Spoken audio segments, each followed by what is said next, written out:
Hey, frères et sœurs, comme tous les ans, cette année encore, entre la Pâque et la Pentecôte, nous aurons 50 jours de jeûne et de prière intitulés En route vers la Pentecôte. Et cette année, dans un contexte particulier marqué par une épidémie mondiale, le Seigneur nous a inspiré un thème tiré de Apocalypse au chapitre 22, le verset 17, qui s'intitule « L'Esprit et l'épouse disent « Viens ». Nous voulons donc soupirer après un nouveau revêtement pour être une église capable de faire face aux défis de notre génération et aux défis que vont nous présenter les temps dans lesquels l'humanité est en train d'entrer. Et nous voulons, pendant ces 50 jours donc, réclamer un nouveau manteau, une huile fraîche, une nouvelle onction pour faire face à ces défis de l'église de la fin des temps. Je ne serai pas seul pendant ces 50 jours, je serai avec plusieurs serviteurs de Dieu qui nous viennent de la Belgique, des États-Unis, de la Côte d'Ivoire, de la France, du Congo, du Burundi, du Rwanda. Plusieurs serviteurs de Dieu qui vont se succéder sur ma page Facebook pour nous édifier, nous bénir par leur ministère, mais enrichir ces 50 jours par la spécificité de l'onction que chacun a reçue du Seigneur. Je voudrais donc vous inviter à ne pas manquer ce rendez-vous divin. Pendant 50 jours, nous aurons des temps de prière, de méditation, de supplication, de jeûne.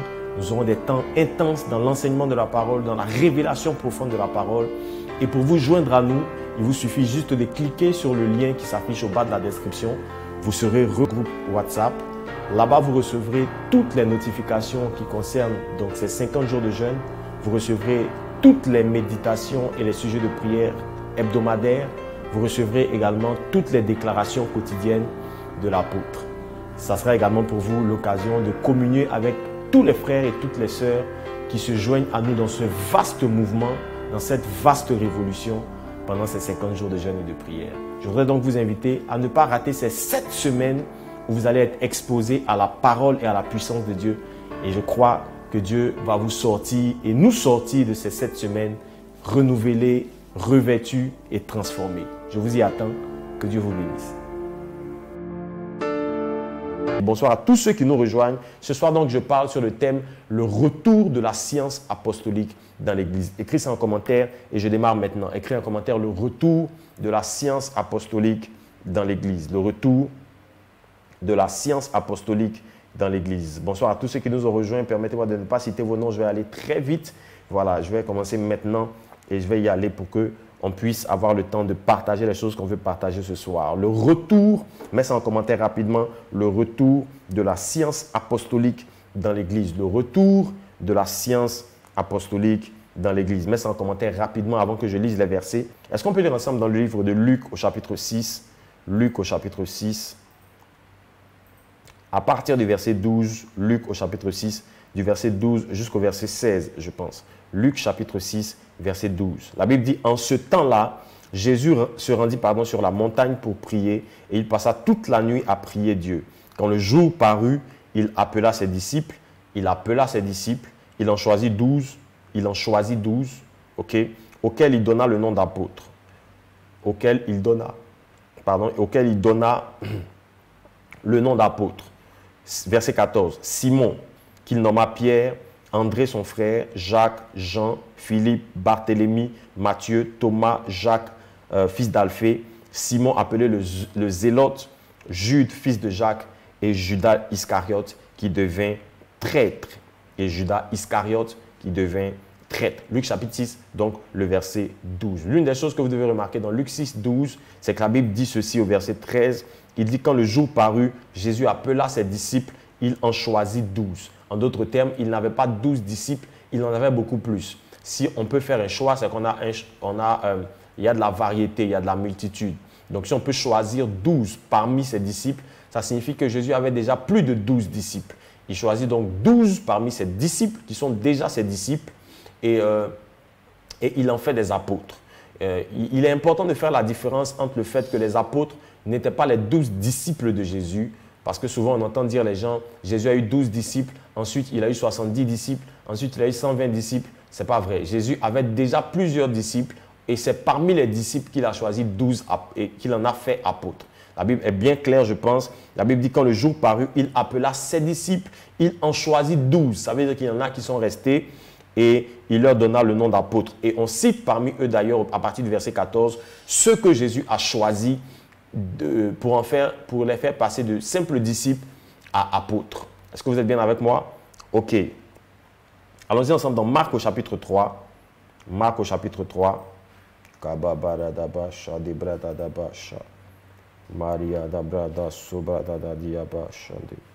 Marc au chapitre 3. On est à partir de quel verset déjà là-bas? Ok. Marc au chapitre 3. Et je vais vous lire à partir du verset 13 de Marc au chapitre 3. Permettez-moi de retrouver ça rapidement avec moi. Marc chapitre 3, à partir du verset 13. La Bible dit ceci donc. Il monta ensuite sur la montagne. Il appela, on a jusqu'à quel verset déjà? 19. Ok. Il monta sur la montagne.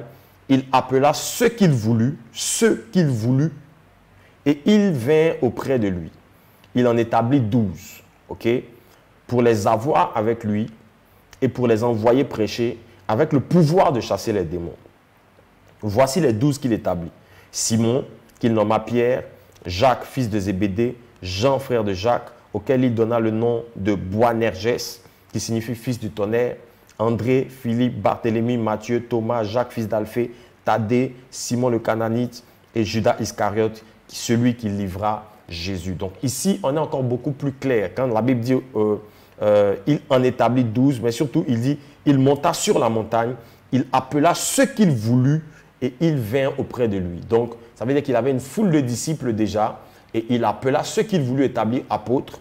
Et il en choisit 12, il les établit apôtres. Donc les apôtres étaient certes des disciples, mais Jésus n'est pas parti de 12 disciples pour arriver à 120 et à 70, etc., etc. Jésus avait déjà plusieurs disciples parmi lesquels il a choisi ceux qu'il voulait établir comme étant les 12 apôtres.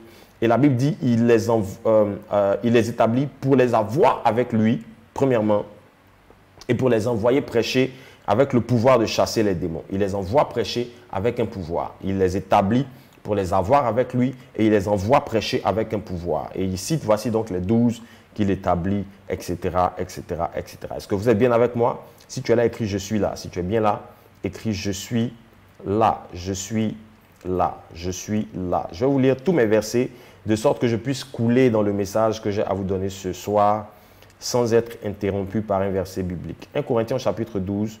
Avant ça, il y a un verset, je pense. Jean 13, ok, le verset 16. La Bible dit, en vérité, je vous le dis, le serviteur n'est pas plus grand que son Seigneur, ni l'apôtre plus grand que celui qui l'a envoyé. Le serviteur n'est pas plus grand que son maître ou que son Seigneur, ni l'apôtre plus grand que celui qui l'a envoyé. 1 Corinthiens chapitre 12 au verset 28, c'est mon dernier verset. Et au verset combien? 27, alors on commence au verset 27 de 1 Corinthiens chapitre 12. C'est le dernier verset que je lis et j'attaque directement mon message. Si tu viens d'arriver, tu n'es pas en retard. Dieu va nous envoyer très loin, il va nous faire du bien. Et tu es juste arrivé au moment où nous lisons les versets et tu n'es pas en retard. Donc, le verset 27, ça commence par quoi déjà? Vous êtes le corps du Christ et vous êtes ses membres, chacun pour sa part. Et Dieu a établi dans l'Église premièrement les apôtres, secondement des prophètes, troisièmement des docteurs, ensuite ceux qui ont le don des miracles, puis ceux qui ont le don de guérir, de secourir, de gouverner, de parler diverses langues. Tous sont-ils apôtres? Tous sont-ils prophètes? Tous sont-ils docteurs? Tous sont-ils des dons de miracles? Tous sont-ils des dons de guérison? Tous parlent-ils en langue? Tous interprètent-ils? Aspirer aux dons les meilleurs? Je vais encore vous montrer une voie par excellence. Mais la Bible dit, Dieu établit dans l'Église, premièrement les apôtres ou des apôtres, secondement des prophètes, troisièmement des docteurs, ensuite ceux qui ont, etc., etc. Il faut noter que ici, l'Église est un E majuscule, donc il ne parle pas de l'Église assemblée locale, il parle de l'Église corps de Christ. Est-ce que vous êtes bien avec moi? Quelqu'un peut écrire en commentaire le retour de la science apostolique dans l'Église. Shalom à tous ceux qui nous ont rejoints. Ce soir, Dieu va nous faire du bien. Yes. Est-ce que tu es prêt pour entendre le message?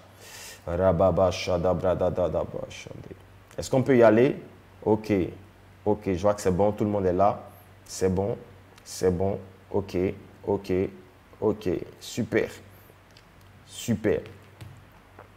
C'est très important. Ce soir, je vais donc vous faire une présentation qui est une présentation, je pense, très importante pour les temps dans lesquels nous sommes. L'objectif de ces 50 jours de jeûne, c'est de demander à Dieu un revêtement pour faire face aux défis que l'Église, en tant qu'Église, donc en tant qu'Église partout à travers le monde, nous allons avoir à affronter dans les jours, dans les semaines, dans les mois et dans les années qui arrivent. C'est très important. Le message qu'on a entendu hier était un message qui était vraiment un marchepied pour le message que le Seigneur me met à cœur en ce moment. Et je bénis Dieu pour sa servante qui a vraiment posé les bases en donnant un message très fort sur l'Église face aux mutations de ce monde ou face à un monde en mutation. Aujourd'hui, je vais avoir une présentation qui est méthodologique. Je vais beaucoup parler sans beaucoup illustrer ou plutôt sans beaucoup citer de références bibliques en tant que telles. Je vais énoncer les histoires et les faits bibliques, mais je ne vais pas vouloir m'interrompre avec des versets à lire pendant le message. Donc, soyez très, très concentrés. Nous allons aller sur une présentation que je vais vous donner ce soir et que je vais articuler sur plusieurs points. Premièrement, je vais essayer de vous montrer comment est-ce que beaucoup d'entre vous voient leur église, voient leur vie chrétienne, voient leur ministère, voient leur pasteur ou leur prophète ou leur apôtre ou leur docteur ou leur évangéliste, mais ne voient pas le royaume. Et on va premièrement, dans un premier temps, apprendre à redécouvrir premièrement le royaume. Ensuite, je vais dans cette présentation vous montrer je ne vais pas dire la différence, mais la nuance entre l'apôtre et l'apostolique. Parce que beaucoup de gens pensent que de facto, quand on est dans l'apostolique, ça veut dire qu'on est apôtre. Et on va donc voir clairement les nuances, les lignes de démarcation entre ce que Dieu appelle l'apôtre et ce que la Bible enseigne comme étant l'apostolique. OK? Et je vais aller sur ce que j'appelle la mentalité apostolique. C'est la mentalité globale, la mentalité qui nous fait quitter de la pensée locale et qui nous fait shifter à la pensée globale. Je vais ensuite vous parler de la science politique, de la science militaire et de la science économique. Comment est-ce que le royaume voulait avoir une expansion sur la terre? Comment est-ce que dans la science militaire, on va conquérir, conserver des territoires? Et comment est-ce que dans la science économique, on va engager les richesses des nations dans le plan de Dieu et dans l'expansion du royaume. Donc, je vais faire une présentation qui sera très succincte. Suivez-moi très bien. Je ne sais pas si tu es prêt. Écris juste en commentaire. Je suis prêt. Écris juste. Écris juste. Je suis prêt. Moi, j'y vais. Écris je suis prêt. Je suis prêt. Je suis prêt. Et moi, je commence. Je suis prêt. Je suis prêt. Je suis prêt. Voilà, il faut que je lise vos commentaires pour savoir si on est ensemble et que tout le monde me suit bien. Super. Je commence maintenant. Vous savez, l'une des choses que vous devez comprendre, premièrement, c'est que dans la perspective de Dieu n'est pas une perspective ecclésiastique ou ecclésiale, j'ai envie de dire. Ça veut dire que dans la perspective de Dieu, l'Église n'est pas le point de mire. Ce que Dieu vise, ce que Dieu voit, ce que Dieu a en perspective quand il observe ou quand il se manifeste sur la terre, ce n'est pas l'Église, encore moins les membres d'une Église. Parce que beaucoup de gens pensent que le focus de la vie chrétienne est mis sur leur vie personnelle, sur leurs challenges, sur leurs défis, sur leurs besoins, sur leurs sujets de prière, sur leur famille, sur leur travail, sur leurs finances, sur leur maison, leur voiture et leurs biens matériels. Beaucoup de chrétiens continuent de croire que tout ce que Dieu fait sur la terre, il le fait juste pour leur donner un mariage, pour leur donner un bébé, pour leur donner de l'argent, pour leur donner une voiture et une maison. Quoique l'argent, la famille, le mariage, les bébés, le travail, l'argent, quoique ce soit de très bonnes choses et des choses que Dieu veut nous donner, mais le focus de Dieu, la perspective de Dieu n'est pas juste de nous donner ces choses. Quand Dieu nous donne toutes ces choses, elles doivent concourir vers un but global. Et le problème de l'Église, j'ai commencé, dites à quelqu'un que j'ai commencé et qui peut encore nous rejoindre. Le problème de l'Église et le problème même des croyants, avant de parler de l'Église, c'est un problème de perspective et d'angle de vue. La perspective avec laquelle nous regardons et nous apprécions les choses de Dieu est le véritable problème que nous avons en tant que croyants et en tant qu'Église. Et je pense que l'une des nécessités pour nous qui sommes croyants aujourd'hui, c'est d'apprendre à redécouvrir, n'est-ce pas, d'apprendre à redécouvrir le royaume de Dieu. C'est d'apprendre à redécouvrir, quelqu'un peut écrire en commentaire, redécouvrir le royaume. Écris juste en commentaire, redécouvrir le royaume, redécouvrir le royaume. Écris ça en commentaire, redécouvrir Marabrada de debo shada da da ba dia da da. Korababa shede de debra. Écrit en commentaire, redécouvrir le royaume. L'une des perspectives que nous avons donc, ou plutôt l'un des défis majeurs que nous avons, c'est d'avoir une perspective différente. Le plan de Dieu n'est pas un plan local, n'est pas un plan personnel. Dieu ne travaille pas juste pour ta vie. Ok? Dieu ne travaille pas juste pour ton existence. L'existence humaine est tellement brève dans l'éternité que Dieu ne peut pas faire tout ce qu'il fait. Un Dieu d'éternité ne peut pas avoir des desseins temporaires. En d'autres termes, Dieu est tellement grand, Dieu opère dans une dimension d'éternité où le temps n'existe pas. Il est impossible donc pour Dieu de se fixer des objectifs temporels, donc dans le temps. Dieu ne peut pas travailler et mettre tout son focus sur un homme qui ne va vivre que 100 ans ou 80 ans ou 70 ans ou 60 ans ou 120 ans. Dieu ne peut pas, parce que 120 ans dans l'éternité, ce n'est rien. 120 ans dans l'éternité, c'est une goutte d'eau dans l'océan. Dieu ne peut pas donc planifier et venir sur la terre, mourir comme un homme, prendre un aspect humain, monter au ciel, présenter son sang devant le trône du tabernacle très saint, dans le lieu très saint du tabernacle, dans le tabernacle céleste. Dieu ne peut pas faire toute cette œuvre, venir mourir, repartir, revenir combattre, juste parce qu'il veut bénir un homme. La perspective de Dieu n'est pas donc sur toi, sur ton voisin, sur ta famille, sur tes projets, sur ton affaire, sur ton entreprise. Quoique Dieu veut te rendre prospère, Dieu veut que tu sois riche, Dieu veut que tu sois heureux, Dieu veut que tu sois heureuse, mais toutes ces choses ne sont pas le but. Toutes ces choses sont des moyens que Dieu met à notre disposition pour garder nos regards fixés vers le but éternel, vers le dessein global que Dieu a pour l'humanité. Le problème au fil des années, c'est que la foi chrétienne et la puissance de Dieu mise à disposition de l'Église a été utilisée donc pour satisfaire les besoins humains. On a utilisé les dons prophétiques, on a utilisé les dons des guérisons. On a utilisé donc les paroles de connaissance. On a utilisé tous les dons juste pour les mettre en focus sur des individus et sur leurs défis quotidiens et personnels sans jamais leur dire après qu'il y a une perspective plus grande que nous et notre toute petite vie. Dieu ne peut pas venir se mêler aux affaires de la terre juste à cause de nos petites vies. Nos vies sont trop petites pour lui. La perspective de Dieu est une perspective plus grande, elle est une perspective globale. Et le plan de Dieu n'est pas un plan pour l'Église. Parce que Dieu, écoutez-moi bien s'il vous plaît ce soir, quand Dieu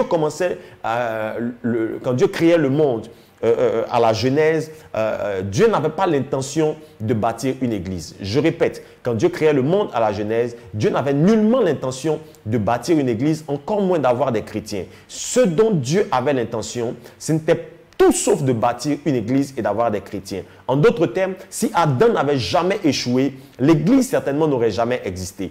L'église est le résultat d'un échec de la première institution divine sur la terre. En d'autres termes, il y a même dans le projet et dans le plan de Dieu des choses plus importantes que l'église. L'église n'est pas le dessein final de Dieu. L'église est un moyen pour que Dieu puisse retrouver le but initial pour lequel il s'est engagé dans les affaires de la terre. Est-ce que je peux parler à quelqu'un ce soir? Suivez-moi très bien. Ce soir, je vais courir avec vous.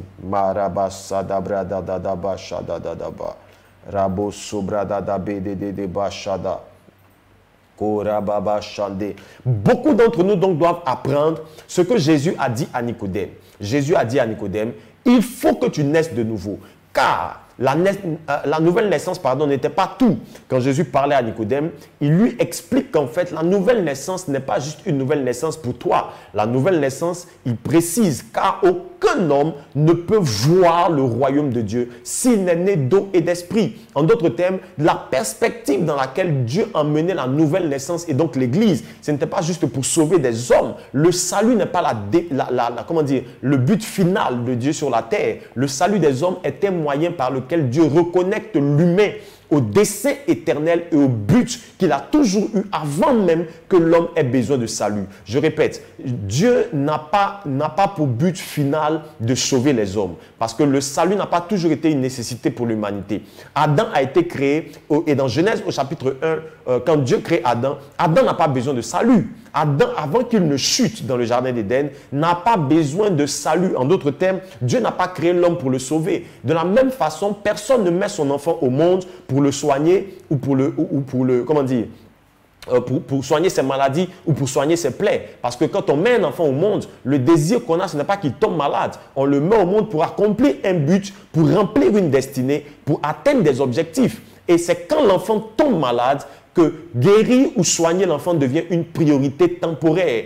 Ou dans l'objectif ou dans la perspective de, dès qu'il sera guéri, dès qu'il sera rétabli, le relever pour recommencer à courir vers le but pour lequel tu l'as emmené au monde. On ne peut pas donc, on ne peut pas faire du salut des hommes la perspective globale de l'Église ou plutôt de Dieu. Dieu n'a pas pour objectif final de sauver les hommes parce que les hommes non seulement n'ont pas toujours eu besoin de salut et les hommes dans une certaine époque n'auront plus besoin d'être sauvés. Donc le plan global, le plan éternel de Dieu pour l'humanité n'était pas le salut. Sauver est intervenu à quel moment? Alors, au moment où Dieu a compté sur Adam et Ève pour emmener son royaume sur la terre et que Adam et Ève ont chuté.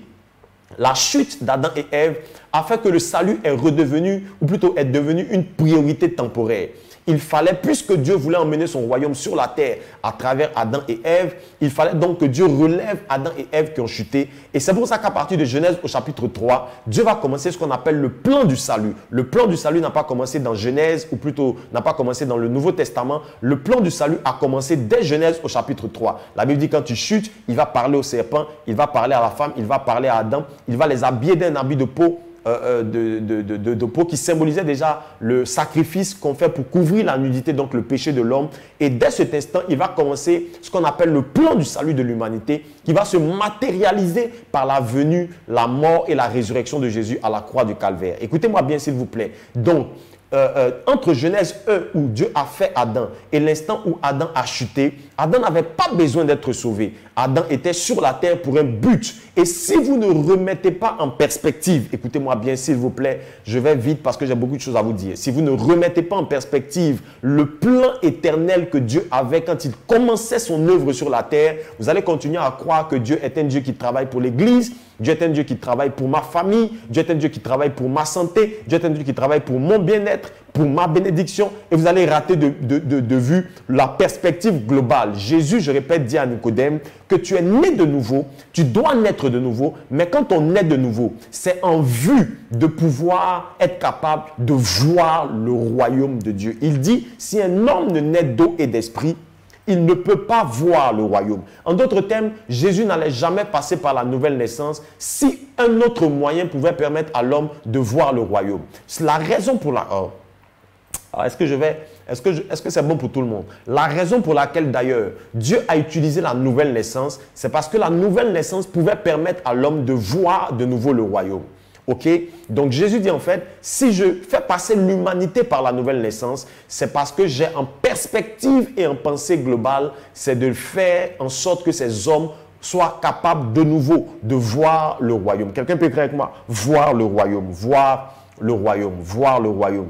Écris juste en commentaire, voir le royaume. Écris ça en commentaire, invite des gens, dites-leur qu'on est que juste à l'introduction et que ce soir, Dieu va nous faire du bien. Voir le royaume, voir le royaume. Invite des gens rapidement, invite des gens rapidement. On peut faire monter encore le chiffre et écris en commentaire, voir le royaume. J'ai des choses à vous dire ce soir. Écris en commentaire, voir le royaume, voir le royaume, voir le royaume. Écoutez-moi bien. Et donc, l'homme n'est pas le plan de Dieu. Le salut n'est pas le plan de Dieu. L'Église n'est pas le plan éternel de Dieu. Le plan de Dieu est bien plus que l'Église. Écoutez-moi, je disais tout à l'heure que l'Église elle-même est un moyen par lequel Dieu passe pour restaurer le plan éternel qu'il avait sur la terre. La raison pour laquelle Dieu, donc Jésus, quand il parle à Nicodème, nous montre que la raison pour laquelle il a emmené la nouvelle naissance, c'est parce que celui qui peut voir le royaume, c'est celui qui est né d'eau et d'esprit. Donc, il fallait que les hommes qui ont perdu leur naissance à l'esprit renaissent à l'esprit pour pouvoir voir le royaume parce que ce royaume est esprit, il est spirituel. Ok? Donc, la nouvelle naissance allait permettre à l'homme d'être capable et d'être disposé à voir, à reprendre en perspective le royaume de Dieu. Et la nouvelle naissance, donc, n'était pas le but. Le but, c'est qu'il voulait que les hommes voient le royaume. En d'autres termes, si vous êtes né de nouveau, vous avez de nouveau la capacité de voir le royaume. C'est pour ça que Dieu a emmené le salut sur la terre. Le salut est un instrument de reconnexion de l'homme au but éternel de Dieu, qui n'est pas de le sauver, mais qui est de l'utiliser pour étendre et envoyer son influence gouvernante, son royaume sur la terre. Quelqu'un peut directement voir le royaume, voir le royaume. Écris juste en commentaire, voir le royaume, voir le royaume. Qu'est-ce que c'est donc que l'Église? L'Église, en fait, l'Église, en fait, est une institution du royaume de Dieu. OK? L'Église est une institution du royaume de Dieu. L'Église n'est pas le but. Le but de Dieu, ce n'est pas de créer une Église. Le but de Dieu, c'était d'établir son royaume. Et en voulant établir son royaume d'ailleurs, la première chose que Dieu a faite sur la terre, ce n'était pas de fonder une Église. Dans Genèse, il venait établir son royaume sur la terre, mais il ne l'a pas fait en emmenant une Église. Il l'a fait en emmenant un mariage. Jésus, je répète, Dieu, pardon, quand il voulait établir le royaume de Dieu sur la terre au commencement, il ne l'a pas fait en envoyant une église. Il l'a fait en envoyant un mariage. OK? Je répète une dernière fois pour ceux qui n'ont pas capté, c'est que Dieu, quand il venait sur la terre pour emmener son royaume, il ne l'a pas fait en emmenant une église. Il l'a fait en emmenant un mariage, ou un foyer, ou une famille, ou un couple. OK? Parce que la première institution de Dieu sur la terre, c'est le mariage. Le but du mariage entre Adam et Ève, c'était de faire en sorte que la terre soit conquise pour le royaume de Dieu. C'est pour ça qu'il dit, premièrement, Genèse chapitre 1 au verset 26, que je n'ai pas besoin de mettre, tout le monde connaît ça. Genèse chapitre 1, le verset 26, il dit, Dieu fit l'homme à son image et il dit, faisons l'homme à notre image et qu'il domine sur les poissons de la mer, sur les oiseaux du ciel, sur les reptiles, sur le bétail, sur toute la terre et sur tout ce qui rampe sur la terre. La Bible dit premièrement donc, Dieu fait quoi? Il dit, quand il parle à l'homme, il dit dominer sur la terre, assujettissez-la, au verset 26, bon, dans l'ordre, il faut que je cite ça dans l'ordre parce que c'est très très important. Genèse chapitre 1, je vais vous citer ça dans l'ordre que Dieu dit, il dit, soyez féconds, multipliez, remplissez la terre, assujettissez-la et dominez sur elle. Le but de Dieu, c'est que l'homme domine sur la terre, donc qu'il emmène, le mot domination, c'est emmener l'influence du royaume de Dieu sur la terre. Le but pour lequel Dieu a fait l'homme, c'est que l'homme domine sur la terre. Genèse chapitre 1, le verset 26. Ensuite, il leur dit, pour dominer, soyez féconds, multipliez, assujettissez, remplissez la terre et vous dominerez sur elle. Donc le plan, c'était la domination, mais la domination devait passer par un processus. Le premier point de ce processus, c'est d'être fécond. C'est dans le but de commencer à être fécond et ensuite de remplir et ensuite d'assujettir, etc., que Dieu a envoyé une épouse à Adam. OK? Dieu envoie une épouse à Adam parce que Adam doit dominer sur la terre et que le processus de la domination passe par soyez féconds, multipliez, remplissez la terre et assujettissez-la pour dominer sur elle. OK? Donc, il n'y avait rien d'église dans le plan de Dieu au départ. Le plan de Dieu au départ, suivez-moi bien s'il vous plaît. Le plan de Dieu au départ, c'était que les hommes se multiplient, soient nombreux, soient féconds, qu'ils, ils se multiplient, ils remplissent la terre, donc ils remplissent, ils occupent l'espace et qu'ils assujettissent et que enfin la domination, pourquoi je parle anglais? La domination leur soit accordée. Donc le plan de Dieu au départ, c'était un plan de domination de la terre. Le plan de domination est un plan politique. C'est Dieu qui était le roi des royaumes et qui voulait que son royaume s'étende sur la terre. En fait, la Bible n'est pas l'histoire d'une nouvelle religion. La Bible est l'histoire d'un royaume qui a voulu s'étendre sur la terre par Adam et qui Adam a échoué à faire étendre ce royaume et qui Dieu est venu donc restaurer Adam pour que Adam de nouveau, le second Adam restauré par Jésus, puisse de nouveau lui aussi conquérir la terre pour ce royaume qui était un royaume conquérant depuis le départ. La Bible est l'histoire d'un royaume. La Bible n'est pas l'histoire d'une religion. La Bible est l'histoire d'un royaume qui venait en conquête sur la terre pour venir coloniser la terre, conquérir la terre, assujettir le territoire et faire de ce territoire un territoire acquis à la cause du royaume de Dieu. Matthieu chapitre 6 dit ceci, que ta volonté soit faite sur la terre comme elle est faite dans le ciel. En d'autres termes, le ciel était déjà le quartier général, le ciel était le centre de gouvernement, le ciel était la métropole à partir de laquelle Dieu voulait diriger des colonies, donc la terre. Le ciel était la capitale. Vous savez par exemple, les pays qui ont été colonisés comme nous, la Côte d'Ivoire et beaucoup de pays africains, on sait par exemple que pendant la colonisation, Les affaires d'Abidjan, par exemple, se géraient à partir de Paris. Ça continue parce qu'on est en 3 points de suspension. Mais les affaires pendant la colonisation se géraient à partir de la métropole. La métropole, donc, c'est la capitale centrale qui envoie une force colonisatrice. Et à partir donc de Paris, tout ce qui devait faire à Abidjan, tout ce qui devait être fait à Dakar, tout ce qui devait être fait au Bénin, à Cotonou, à Lomé, etc., était décidé à partir de Paris. Donc de la métropole, on décidait ce qui allait advenir dans la colonie.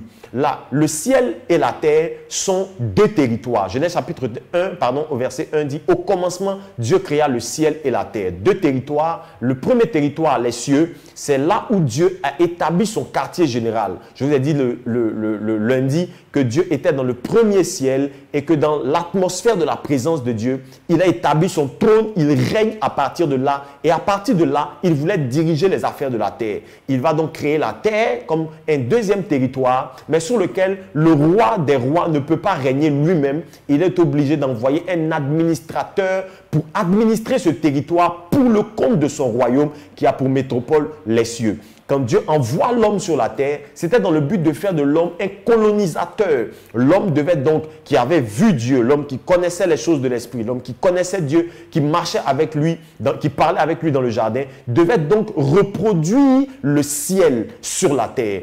Mais comment? En fondant une famille, en mettant au monde des enfants qui allaient remplir la terre, se multiplier, devenir nombreux, conquérir la terre, remplir l'espace et dominer sur lui en emmenant les valeurs, les projets, la volonté, la façon de vivre et de faire du ciel sur la terre. En venant coloniser l'Afrique, le but de l'Europe, ou plutôt le but de la France par exemple, qui était une nation colonisatrice, le but de la France, c'était de faire reproduire le mode de vie, le mode d'administration, le mode de fonctionnement de Paris à Abidjan. C'est pour ça que, par exemple, il n'y avait pas de route bitumée en Côte d'Ivoire ou dans mon pays avant que la France ne la colonise. Mais quand la France colonise la Côte d'Ivoire, la France duplique le même modèle d'administration et de gouvernement en Côte d'Ivoire qui est sa colonie. Donc, il emmène le système éducatif, il nous emmène son système économique, il nous emmène son système militaire, il nous emmène tout son système de fonctionnement pour que le maximum possible, la colonie ressemble à la métropole. Est-ce que vous êtes bien avec moi? Le plan de Dieu, c'était que la métropole, le royaume des cieux, le royaume de Dieu vienne et coloniser la terre et que la terre soit le reflet parfait du royaume de Dieu dans le monde physique et dans le monde naturel. Est-ce que quelqu'un est avec moi? Est-ce que tu peux inviter des gens? Je ne suis qu'à l'introduction, j'ai trop de choses à vous dire ce soir.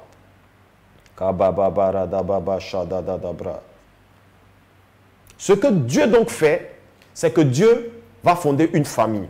La famille est la première institution du royaume. Le royaume est un royaume, c'est un État, c'est une nation. Okay? J'utilise ce mot pour que vous compreniez de quoi je parle. Ça n'a rien de religieux. Ça n'a absolument rien de religieux. Le royaume est un royaume politique. C'est une organisation avec des desseins politiques. Le mot politique, c'est polis, tikos en grec.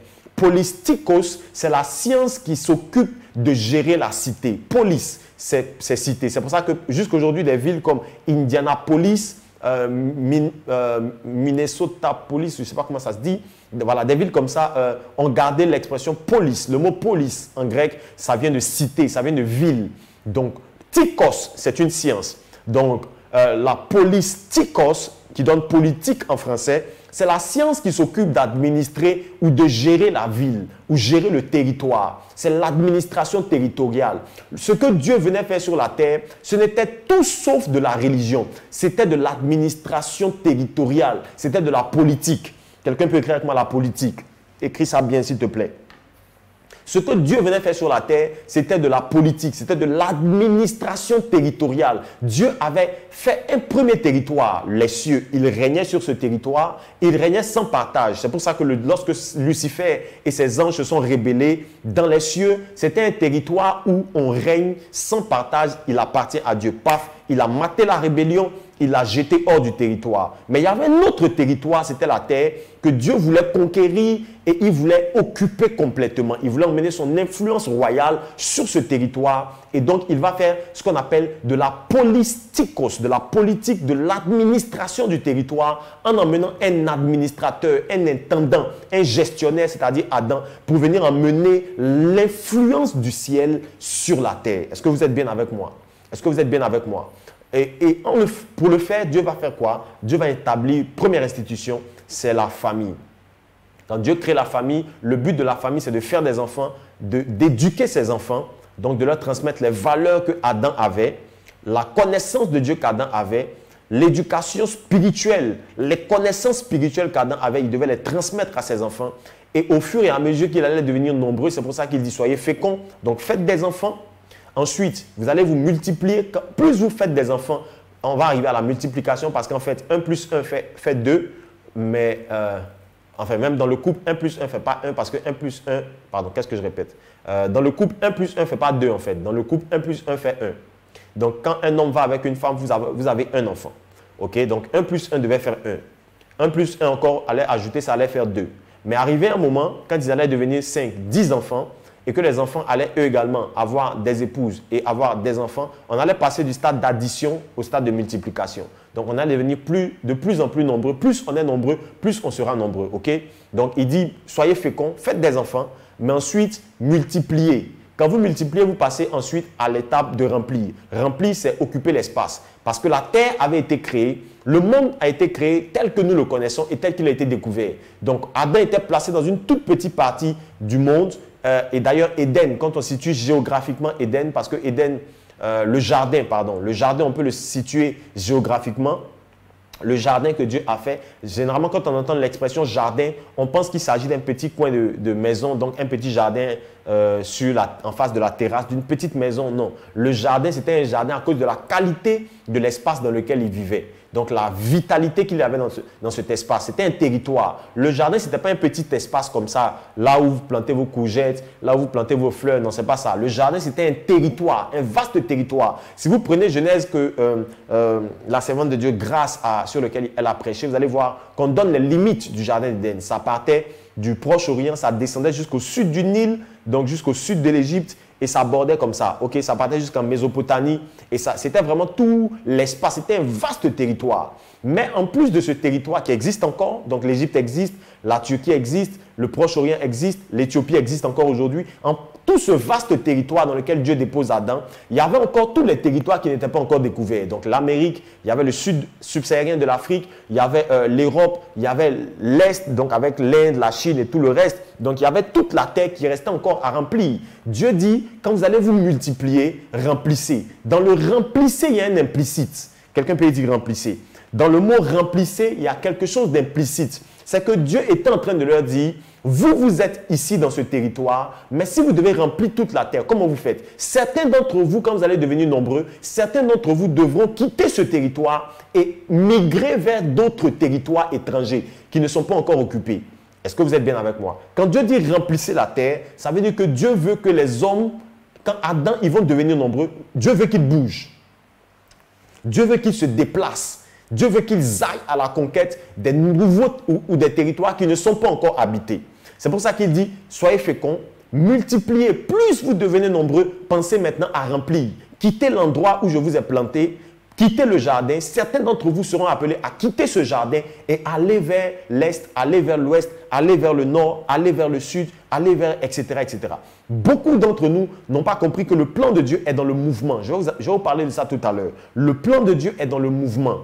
Il dit, remplissez la terre, quittez l'endroit où vous avez grandi, où vous êtes multipliés, partez aux extrémités, bougez, bougez. De la Genèse à Apocalypse, le plan de Dieu, c'était que les hommes partent remplir la terre. Quand Jésus revient même avec l'église, le mandat qu'il laisse à l'église, il dit, commencez à Jérusalem, en Judée, en Samarie, atteignez les extrémités de la terre. Parce que Dieu a toujours voulu que toute la terre soit remplie de sa gloire. Est-ce que je parle à des gens ce soir?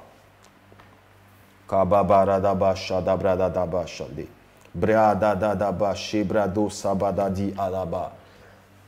va leur dire donc remplissez. Donc la famille d'Adam devait remplir.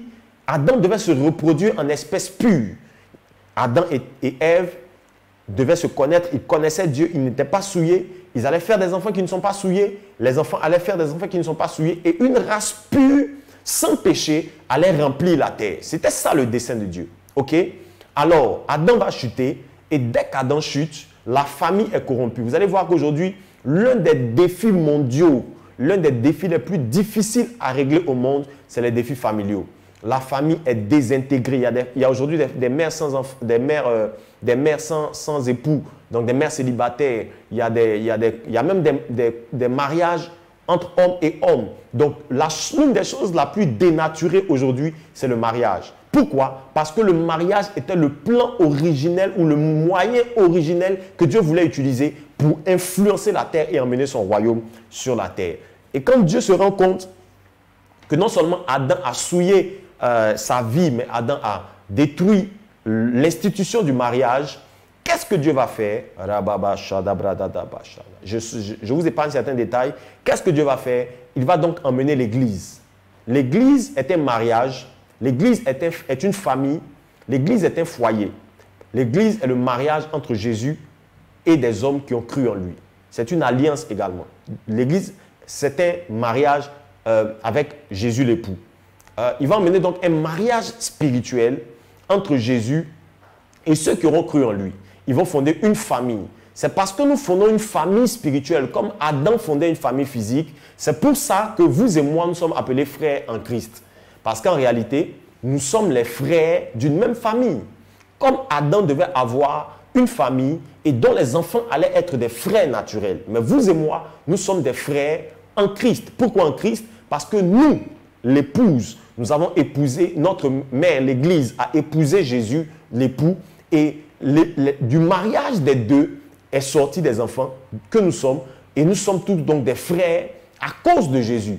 Donc, bien que nos parentés biologiques nous séparent, mais notre appartenance à Jésus sur le plan spirituel nous lie comme une famille. Dieu donc va élever une deuxième famille, c'est l'Église. Le rôle de cette famille était le même exactement que celui qui assignait à la première famille. Comment est-ce que je sais ça? Regardez ce que Dieu dit à l'Église et regardez ce que Dieu dit à Adam. Dieu dit à Adam, cultive le jardin et garde-le. Cultive le jardin et garde-le. Quand Dieu parle à l'Église, il dit, dans Matthieu chapitre 28 au verset 19, il dit, allez par toutes les nations, faites d'être des disciples et enseignez-leur à observer ce que je vous ai prescrit. Cultive le jardin, garde-le. Quand vous cultivez, vous augmentez. Quand vous gardez, vous conservez. Garder, ça veut dire, il avait des valeurs.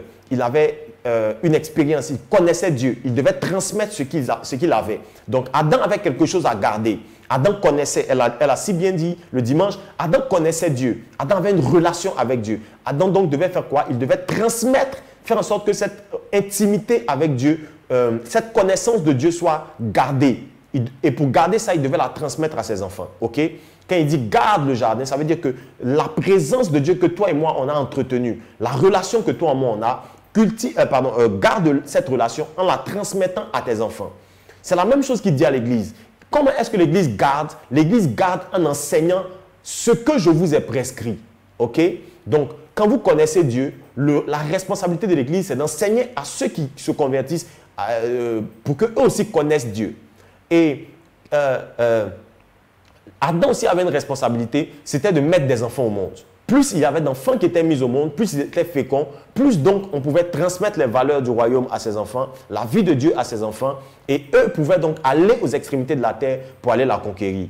Et l'Église fait la même chose. L'Église, le processus de l'Église commence par la nouvelle naissance. Il faut qu'il y ait des naissances à l'Église. Il faut qu'il y ait il faut que l'Église soit féconde.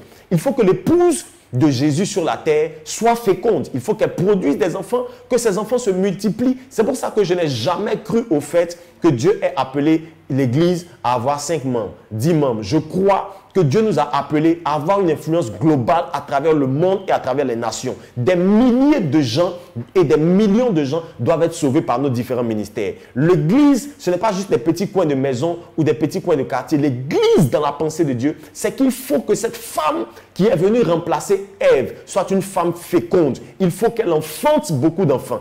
Et quand on parle de naissance donc, ou d'enfanter des enfants, Jésus parlait à Nicodème. Il dit, quand tu nais de nouveau, donc quand tu entres dans l'église, qu'est-ce qui t'arrive? Qu'est-ce qui t'arrive? Tu peux maintenant voir le royaume. Est-ce que maintenant vous êtes avec moi? Je ne suis qu'à l'introduction. Je vous présentais juste comment est-ce qu'on doit redécouvrir le royaume. Jésus donc dit à Nicodème, qui arrive au temps où Dieu va instituer l'Église, il dit naître de nouveau. Ça, c'est l'expérience de l'Église. C'est l'expérience que vous et moi, en tant que croyants, nous avons tous fait. C'est l'expérience de naître de nouveau. Comme Adam et Ève devaient mettre des enfants au monde, l'Église de Jésus et Jésus doivent également mettre des enfants au monde. Quand il y a naissance ou nouvelle naissance, le but de la nouvelle naissance, Jésus le révèle à Nicodème. Le but, c'est qu'il soit capable de voir le royaume. Donc Dieu ne nous sauve pas et ne nous ramène pas dans l'église pour l'église. Le plan de Dieu, ce n'est pas l'église pour l'église. Le plan de Dieu, c'est l'église pour le royaume. C'est que par la nouvelle naissance, vous devez être reconnecté au royaume de Dieu et à la pensée initiale de Dieu. Est-ce que quelqu'un est avec moi? Est-ce que quelqu'un est avec moi? Quelqu'un peut créer avec moi, voir le royaume. Voir le royaume. J'ai des choses plus graves à vous dire, mais je ne peux pas vous les dire sans vous présenter ou vous représenter le royaume. Je suis allé très vite dessus parce que c'est des choses que on peut en parler pendant plusieurs longues heures. Ok? Dis avec moi, voir le royaume. Voir le royaume. Le défi donc, c'est de voir le royaume. Le défi, c'est de voir le royaume. Le royaume, c'est la perspective divine. Tout ce que Dieu fait sur la terre, il le fait en observant ou en voyant le royaume. Dieu ne fait rien sur terre, même dans l'église, même dans la vie d'un individu. Tout ce qu'il fait, il le fait à cause du royaume qu'il a en perspective. Est-ce que vous savez pourquoi Dieu a donné un enfant à Sarah et à Abraham? Ce n'était pas à cause des cris et des pleurs de Sarah. Il ne le donnait pas à... Il y a beaucoup de femmes qui ont pleuré sans avoir d'enfant. Tout ce que Dieu fait, il le fait dans la perspective de son royaume. Ok? Il le fait, je répète, dans la perspective de son royaume. Il l'a fait pourquoi? Parce qu'il fallait que Adam, qui a détruit le plan de Dieu, qui a interrompu le plan de Dieu sur la terre, il fallait que Dieu trouve une lignée, une généalogie pour faire naître le sauveur du monde. Et quand il donne un enfant à Sarah, ce n'est pas juste parce que Sarah a pleuré à cause de Agar. Quand il donne un enfant à Anne, qui pleurait à cause de Pénina, ce n'est pas juste parce que Anne a pleuré dans le temple. Tout ce que Dieu fait dans la vie d'un individu de façon personnelle, il le fait lui en ayant en perspective le royaume. Si vous allez voir, si vous remettez tout ce que Dieu a fait sur la terre, dans la vie des hommes et des personnages bibliques, comment est-ce que je sais que Dieu l'a fait dans la perspective du royaume? Il vous suffit juste de lire Matthieu chapitre 1. Vous allez voir que dans la généalogie de Jésus, c'est quand on veut parler de Jésus qu'on reconnecte Abraham, à Isaac, à Noé, etc. Mais quand vous lisez la Bible, vous avez l'impression que c'est des histoires isolées, n'est-ce pas? Noé a eu sa vie, Abraham a eu ses défis avec sa femme stérile, Noé a connu son déluge, quoi encore? Qui encore? Jacob a dormi sur un caillou, il a vu le ciel ouvert.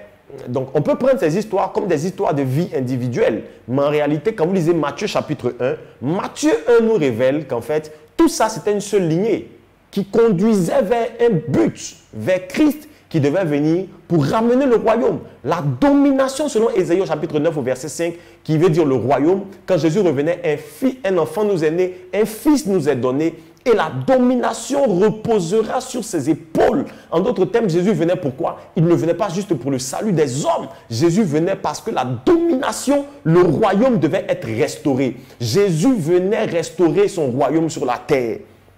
Est-ce que je peux vous parler de ces choses-là? Alors, quelqu'un veut écrire avec moi le royaume, le royaume, le royaume, le royaume. Marabasha, dabradadadabasha, bradadadedebasha, dedebra.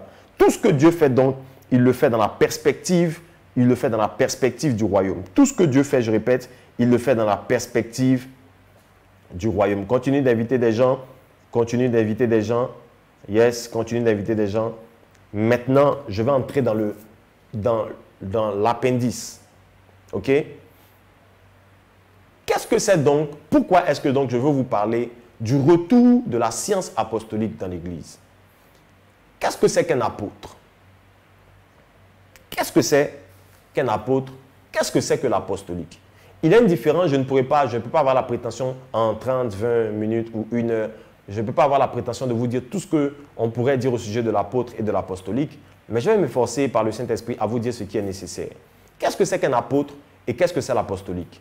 Il y a une nuance sérieuse entre l'apôtre et l'apostolique, comme il y a une nuance sérieuse entre le prophète et le prophétique.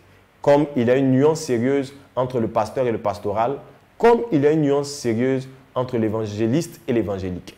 Parce que tout ce qui finit par « ic » est une science. Okay? L'apostolique parle de la science dans laquelle opèrent les apôtres. Mais l'apôtre, c'est le mandat, c'est la personne, c'est le ministère, c'est l'appel. Écoutez-moi bien, s'il vous plaît. Il y a une différence nette entre l'apôtre et l'apostolique. Quelqu'un peut écrire avec moi en commentaire l'apôtre et l'apostolique. L'apôtre et l'apostolique. Écris ça juste en commentaire. L'apôtre et l'apostolique. Écris en commentaire l'apôtre et l'apostolique. L'apôtre et l'apostolique. L'apôtre et l'apostolique. Écris ça en commentaire. Écris ça en commentaire. Écris ça en commentaire. Écris ça en commentaire. Karababa shadadadabra brada de debo shadadadaba. L'apôtre et l'apostolique. L'apôtre et l'apostolique. L'apôtre et l'apostolique. Yes. Ok. Je vous dis, le mot apôtre, en fait, vient d'un mot grec qui est traduit apostolos. Ok. Et j'en parle assez longuement dans mon livre Activer le réveil apostolique. Ok. J'en parle assez longuement dans mon livre Activer le réveil apostolique. L'apôtre, le mot apôtre vient du terme grec apostolos. Et apostolos, en fait, ne désignait pas un individu. Apostolos, c'était une lettre de créance. Donc, c'était un mandat. Ce qu'on appelait apostolos à l'époque des Romains, c'était un mandat. Okay? Et c'était un mandat qui était signé de l'empereur qui permettait à un homme d'aller en mission politique et militaire pour le compte de l'Empire. L'objectif de ce mandat, c'était d'envoyer un fonctionnaire qui était un fonctionnaire militaire et politique à la fois, de l'envoyer en mission en dehors de la métropole, en dehors de la capitale, soit en mission de reconnaissance dans une colonie de l'Empire, soit en mission d'exploration et de conquête dans un territoire que l'Empire veut conquérir. Okay? Donc, à la base, apostolos ne désignait pas l'individu qu'on envoie en mission. Apostolos définissait le mandat. Donc, on dit signer l'apostolos, ça veut dire signer le mandat qui permet à l'homme ou au fonctionnaire militaire et politique d'aller en mission pour le compte de l'Empire romain notamment, parce que ça a été vulgarisé par les Romains. Okay? Mais au fil des années, au fil des siècles, l'individu qu'on envoyait en mission a pris le nom du mandat qu'on lui donnait. Donc, le mot apostolos, au fil des années, a commencé à s'apparenter ou à être utilisé également pour l'individu qu'on envoyait en mission avec la lettre de créance de l'empereur. Donc, la lettre et l'individu étaient désormais appelés tous les deux apostolos. Donc, on ne disait plus juste que vous signez l'apostolos ou que vous allez avec un apostolos, mais on disait plutôt que vous êtes un apostolos. Donc, que vous êtes vous-même un apôtre. Est-ce que vous êtes bien avec moi? Et il désignait des fonctionnaires militaires et politique à la fois. Suivez-moi très bien. C'était quelque chose d'assez inédit, mais c'était quelque chose que les Romains avaient emprunté au modèle des Grecs, parce que la civilisation romaine est très inspirée de la civilisation grecque. Et je vais vous parler de ça tout à l'heure en détail.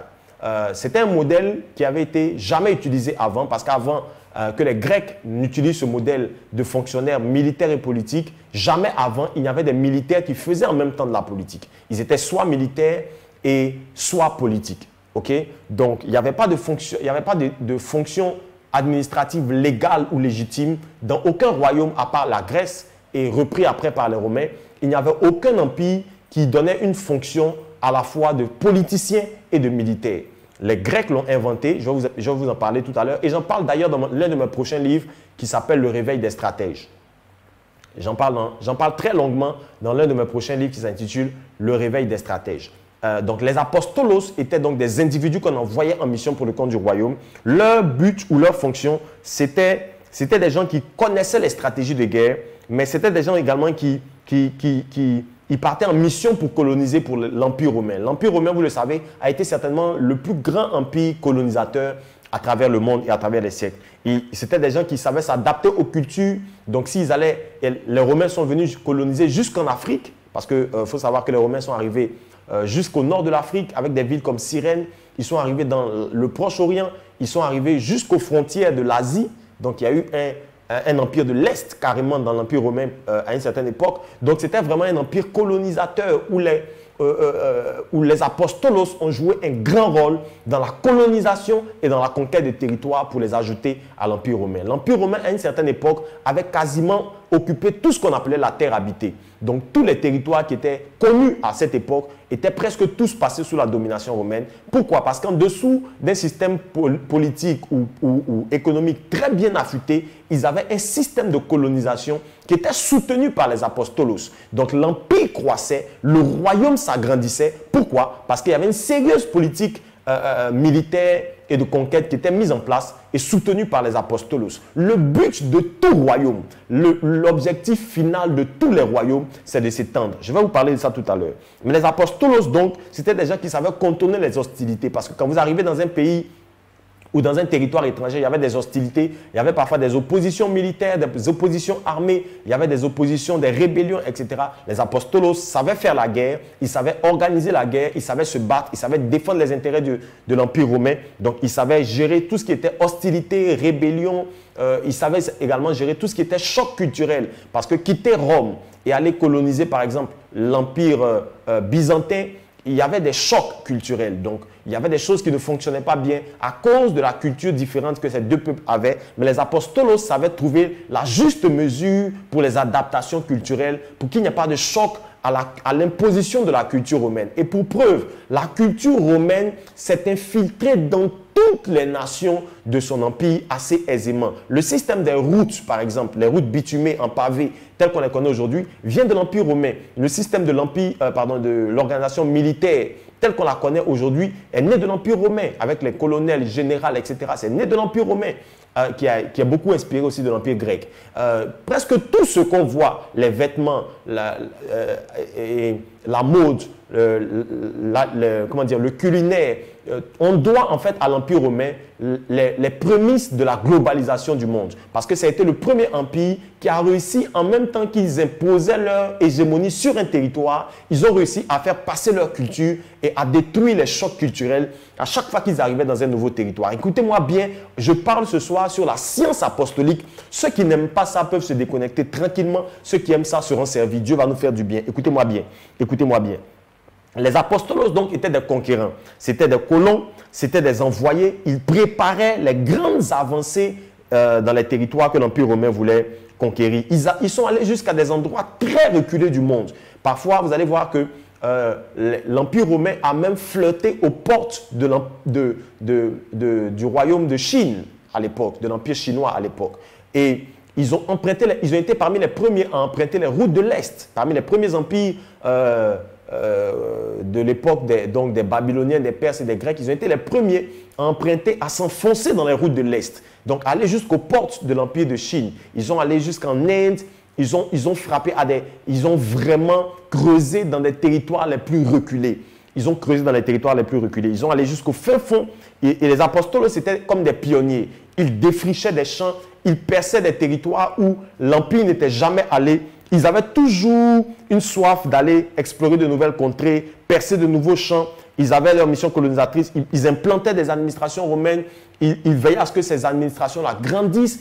Ils formaient les populations à comprendre comment l'administration romaine fonctionne.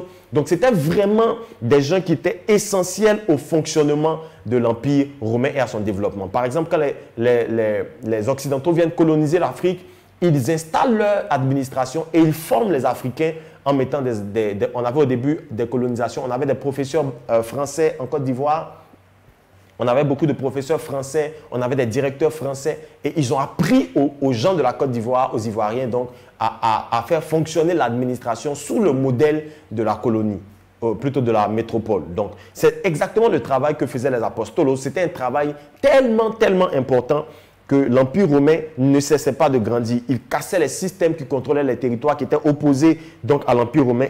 Ils imposaient les méthodes romaines et ils avaient vraiment un rôle primordial dans l'expansion de l'Empire ils avaient une compréhension très poussée, donc ils savaient exactement comment fonctionne l'Empire romain, de sorte à ce qu'on pouvait les envoyer dans un territoire et eux, ils pouvaient dupliquer le mode de fonctionnement de l'Empire romain dans un territoire qui avait été conquis. Ils avaient une formation militaire très poussée, donc militairement, ils étaient très calés. Certains même disent qu'ils avaient pour la plupart le grade de général, parce que ça a été copié sur les Grecs, et les Grecs faisaient ça avec des gens qui avaient des grades de généraux, au moins. Donc, c'était pour la plupart des généraux qui envoyaient, qui constituaient des équipes et qui envoyaient des gens en mission. Ils étaient en même temps de fins politiciens, donc de bons stratèges. Ils avaient une très bonne lecture politique. Il y avait vrai casting pour faire partie de ces apostolos. Ils avaient donc la capacité, à cause de tout ça, de faire face aux révoltes, n'est-ce pas, de faire face aux révoltes, aux soulèvements qu'il y avait dans les colonies et dans l'Empire. Je vous dis tout ça pourquoi? Parce que les Romains eux-mêmes se sont inspirés de quelque chose qui existait déjà chez les Grecs. Chez les Grecs, on ne les appelait pas apostolos. Chez les Grecs, on les appelait stratégos. D'où vient le mot stratégie? Ok? Est-ce qu'on peut aller en profondeur dans l'apostolique? Shababaradababa shada. Paradadadabra sadabradadadaba shande. Ça vient donc du grec. Et dans la culture grecque, dans la civilisation grecque, on ne les appelait pas apostolos, on les appelait stratégos.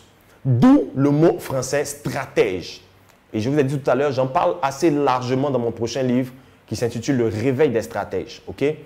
Mais je vais vous donner un tout petit aperçu ce soir. Les stratégos, en fait, étaient ceux qui ont connu, par exemple, des gens comme Thermistocle. Thermistocle est très connu, c'était un général grec. Des gens comme Démosthène, très connus. C'était des Grecs qui étaient des stratégos. Les stratégos étaient des généraux qui, en même temps, siégeaient au conseil politique de l'Empire grec.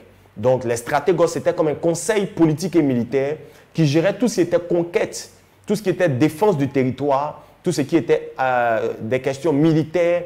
Ils siégeaient aussi pour les questions politiques, donc administration de la ville, etc., etc. Et les stratégos étaient de fins, comme le nom l'indique d'ailleurs aujourd'hui, c'était de fins stratèges. Donc, ils savaient comment préparer la guerre, ils savaient comment remporter des combats. Et l'un des combats les plus mythiques qu'a gagné le premier stratégos grec, c'était le combat de Marathon face aux Perses. Le combat de Marathon, d'ailleurs, c'est pour ça qu'aujourd'hui, l'épreuve qu'on appelle le marathon a pris son nom donc, de ce combat. Ce combat-là, donc, c'était un combat où les Grecs étaient divisés en plusieurs cités. Et l'une des plus puissantes cités à l'époque, c'était Sparte. Et Sparte ne pouvait pas combattre parce qu'ils étaient en période de festivité. Et le stratégos, donc le général de cette époque, a envoyé un messager aux îles de Sparte pour leur demander de venir se joindre aux autres îles grecques, parce que les Grecs, c'était Athènes, je pense, peut nous confirmer ça. La Grèce, c'est plusieurs îles, donc qui constituaient plusieurs cités, et c'était des cités-États.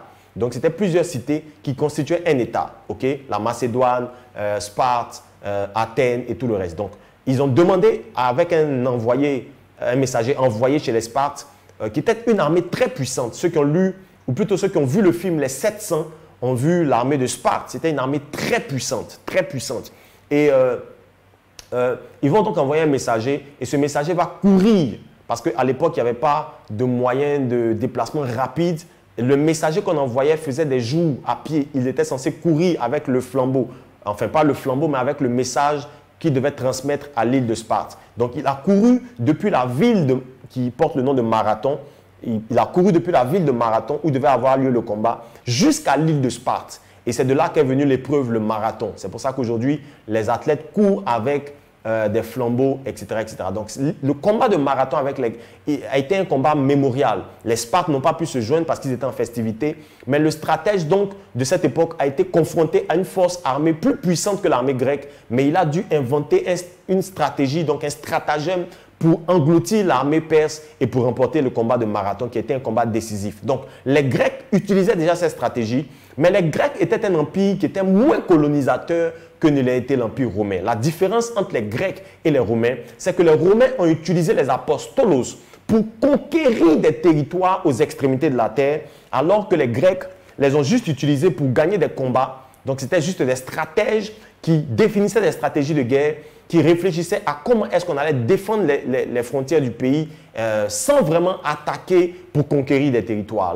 La différence donc entre l'Empire romain et l'Empire grec, c'est que les Grecs n'étaient pas très colonisateurs, alors que l'Empire romain, la stratégie romaine était basée essentiellement sur la colonisation. Est-ce que vous êtes bien avec moi?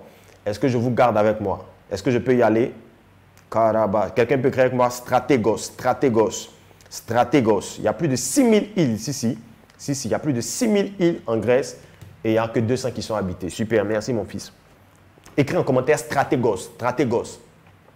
Donc, les apostolos ont été inspirés des stratégos grecs, donc des stratèges grecs. Et les Romains en ont fait donc leurs apostolos, avec donc plus l'accent sur les conquêtes de territoires, sur la colonisation, sur la culture. Donc, il fallait emmener la culture romaine dans les territoires qu'on allait conquérir. Vous savez, je vais vous dire quelque chose. Un royaume, par essence, vit de son expansion. Tous les royaumes qui ne s'étendent pas vont mourir. Je suis encore juste vraiment dans l'introduction de la science apostolique. Un royaume qui ne s'étend pas va mourir. C'est pour ça que même Dieu a décidé en plus de régner dans les cieux, d'étendre son influence à la terre. L'essence d'un royaume, c'est de s'étendre. L'expansion est la vie d'un royaume. Un royaume qui arrête de s'étendre, on dit qu'il a atteint son apogée et il va vers son déclin. Un royaume, je répète, qui arrête d'avoir de l'expansion, a atteint son apogée et il commence à aller vers son déclin. Est-ce que vous êtes avec moi? Tous les empires, excusez-moi, tous les empires et tous les royaumes qui ont arrêté leur progression dans la conquête ont atteint leur apogée et ont commencé la décadence. La décadence d'un royaume commence le jour où ce royaume arrête d'être un royaume conquérant. Et dans l'histoire des nations, il a été prouvé que tous les royaumes qui ont arrêté ou qui ont été incapables de conquérir ont atteint leur apogée et ont commencé à entamer leur déclin. La raison pour laquelle, et là je veux m'adresser aux Africains, excusez-moi si vous êtes Européens et que vous allez suivre ce message,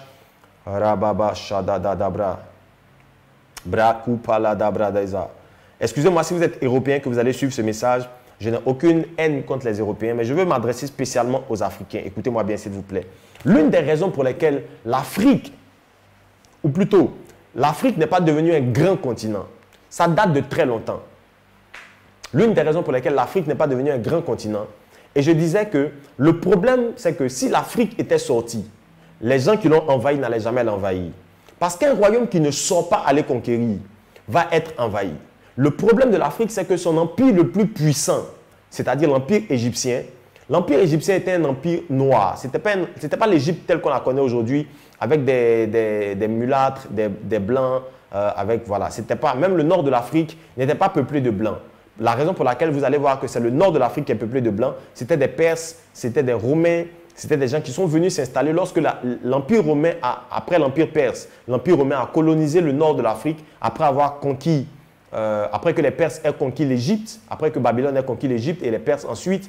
Donc après avoir conquis l'Afrique, ils sont venus s'installer en Afrique et avec les mélanges, le nord de l'Afrique s'est blanchi. Mais l'Empire égyptien était un empire complètement noir. Jusqu'aujourd'hui, ceux qui y vont, ceux qui y vivent, ou ceux qui ont regardé des documentaires vont voir que même les pharaons dessinés sur les murs des pyramides ou à l'intérieur des bâtiments, ou même sur les dessins des Égyptiens, tous les pharaons, les gens de la cour royale, tout ce qu'on dessine sur les murs sont tous noirs. Ils sont tous de couleur noire. Parce que le règne égyptien, c'était un règne d'un royaume et d'un empire complètement africain. La raison pour laquelle cet empire africain n'a jamais permis à l'Afrique d'être une grande puissance, et l'Afrique a ce problème jusqu'aujourd'hui. La raison pour laquelle, c'est que l'Égypte a échoué sur le plan de la conquête. L'Égypte était un empire extrêmement et vachement riche. L'empire égyptien était puissant par son armée. On voit l'armée de Pharaon, on les voit dans Exode. C'était un empire très puissant.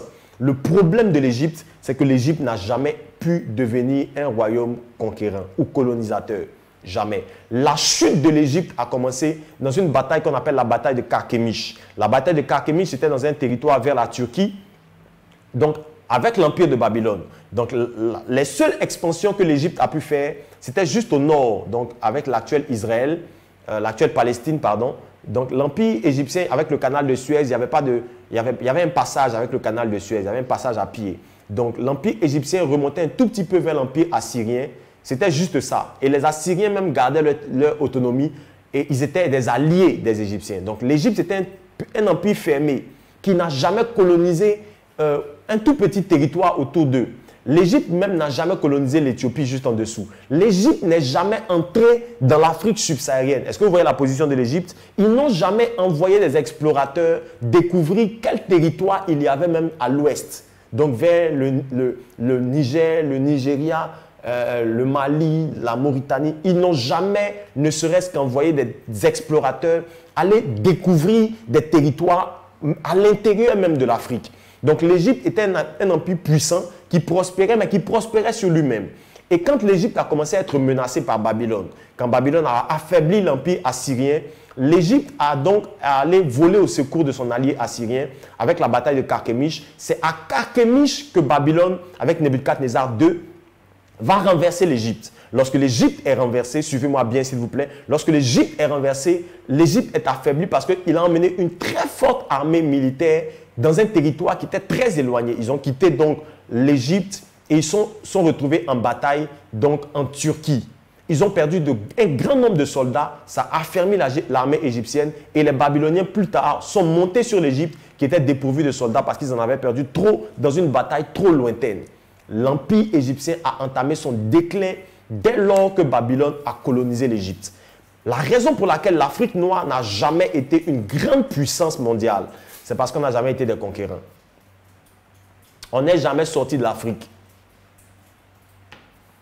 Et comme un royaume qui ne sort pas va être envahi, l'Afrique a été envahie. Ce n'est donc pas la faute de nos envahisseurs, c'est la faute de ceux qui ont dirigé nos empires. Tous les empires puissants africains, l'empire du Mali, l'empire du Soso, l'empire mandingue, tous les grands empires, le Bantou et tout le reste, ce sont des petits empires qui n'ont même pas frappé à la porte de leurs voisins. Petits empires entre eux qui n'ont jamais été des empires colonisateurs. Ils n'ont jamais cherché à découvrir ils n'ont jamais été habités par cette envie de découvrir qu'est-ce qui se passe dans le territoire d'à côté. Qu'est-ce qu'il y a après la mer? Qu'est-ce qu'il y a après l'océan? Qu'est-ce qu'il y a après cette terre? Est-ce qu'il n'y a pas d'autres peuples ailleurs dans le monde? C'est cette différence qui existait entre les Occidentaux, donc l'Empire romain, et l'Empire égyptien. L'Empire romain a toujours été un empire colonisateur. Ils se sont toujours demandé, qu'est-ce qu'il y a après l'océan? Qu'est-ce qu'il y a après cette frontière? Qu'est-ce qu'il y a après cette forêt? Qu'est-ce qu'il y a après cette broussaille? Est-ce qu'il n'y a pas un autre peuple? Est-ce qu'il n'y a pas un autre territoire? La soif de conquérir, écoutez-moi bien, la soif de conquérir a fait de Rome un des empires, sinon l'empire le plus puissant au monde. Un royaume ne vit que par les conquêtes. Shababaradababa shanda. Kabreadadadadaba shande. Breakupaladabradaza. Est-ce que je peux avancer? Si je peux avancer, écris avance. Écris avance. Écris avance. Je ne suis vraiment qu'à mon introduction. L'introduction de tout le message que je vais vous partager sur 2 jours. 2 jours, c'est peu, mais je vais essayer. Vous savez ce qui fait un empire, ce qui fait un royaume, c'est 3 choses. Il y a 3 priorités. Le royaume, ou plutôt un territoire, appartient premièrement à celui qui l'a découvert. Un territoire, deuxièmement, appartient à celui qui l'a conservé ou qui a su le conserver. Un territoire, troisièmement, appartient à celui qui a pu le conquérir. Je répète. Premièrement, le territoire appartient à celui qui l'a découvert. Deuxièmement, le territoire appartient à celui qui a su le conserver. Troisièmement, le territoire appartient à celui qui a pu le conquérir. Donc, si vous découvrez un territoire qui est habité, que vous pouvez le conquérir, il vous appartient. C'est la loi des territoires. Je répète, vous découvrez un territoire qui est habité. Si vous pouvez le conquérir, il vous appartient. C'est pour ça, c'est en vertu de cette loi que lorsque Dieu parle à Israël, il leur dit, j'ai un pays que je veux vous donner. Et à notre grande surprise, quand on arrive et on envoie des espions à Canaan, on se rend compte que le pays est habité. Habité par des géants. Il y a des gens qui habitent le pays. Mais Dieu leur dit, je vais vous donner le pays. Pourquoi? Parce que si vous pouvez marcher, découvrir le territoire, vous le voyez de vos yeux, si vous pouvez le conquérir en combat, il vous appartient.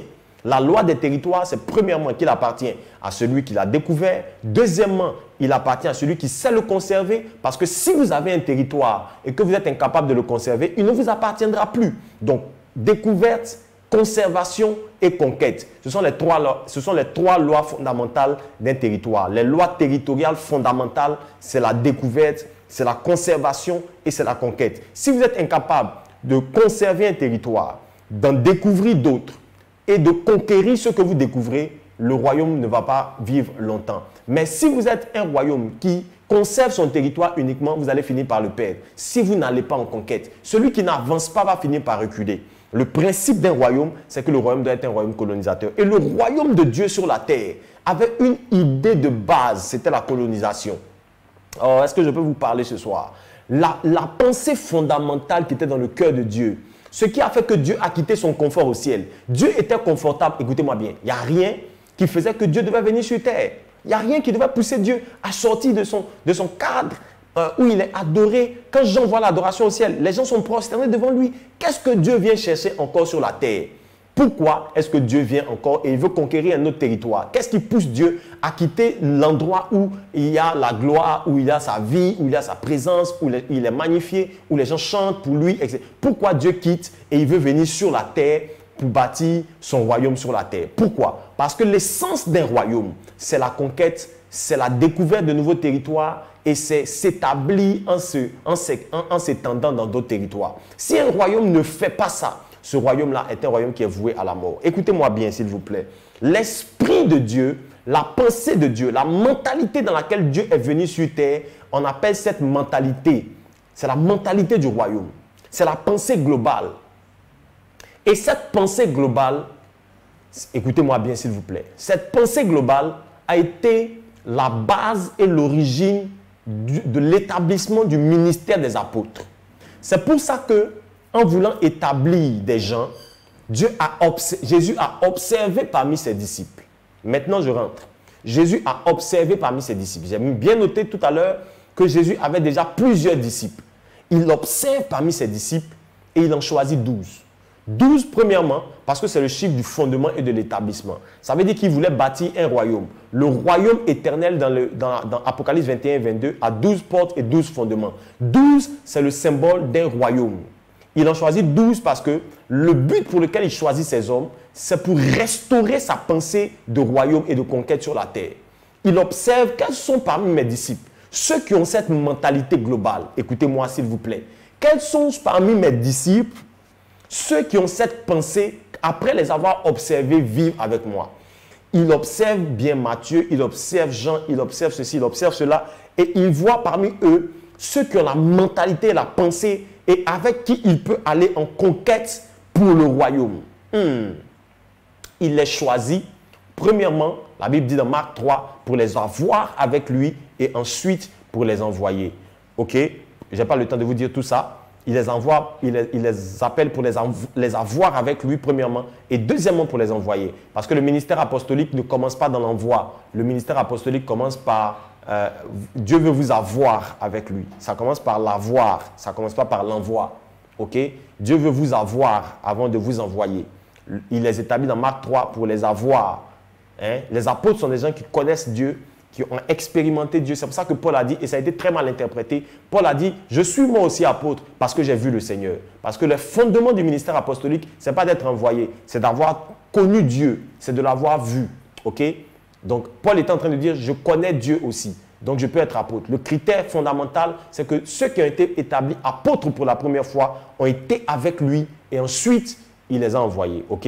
Donc, c'est le fondement du ministère apostolique. Pourquoi est-ce que Jésus choisit ces 12 hommes? Parce qu'avec eux, il veut restaurer une pensée initiale, la pensée d'emmener son royaume sur la terre. L'homme allait être sauvé par le sacrifice de Jésus et ces hommes-là, Dieu allait s'appuyer sur eux pour, premièrement, fonder son ecclésia.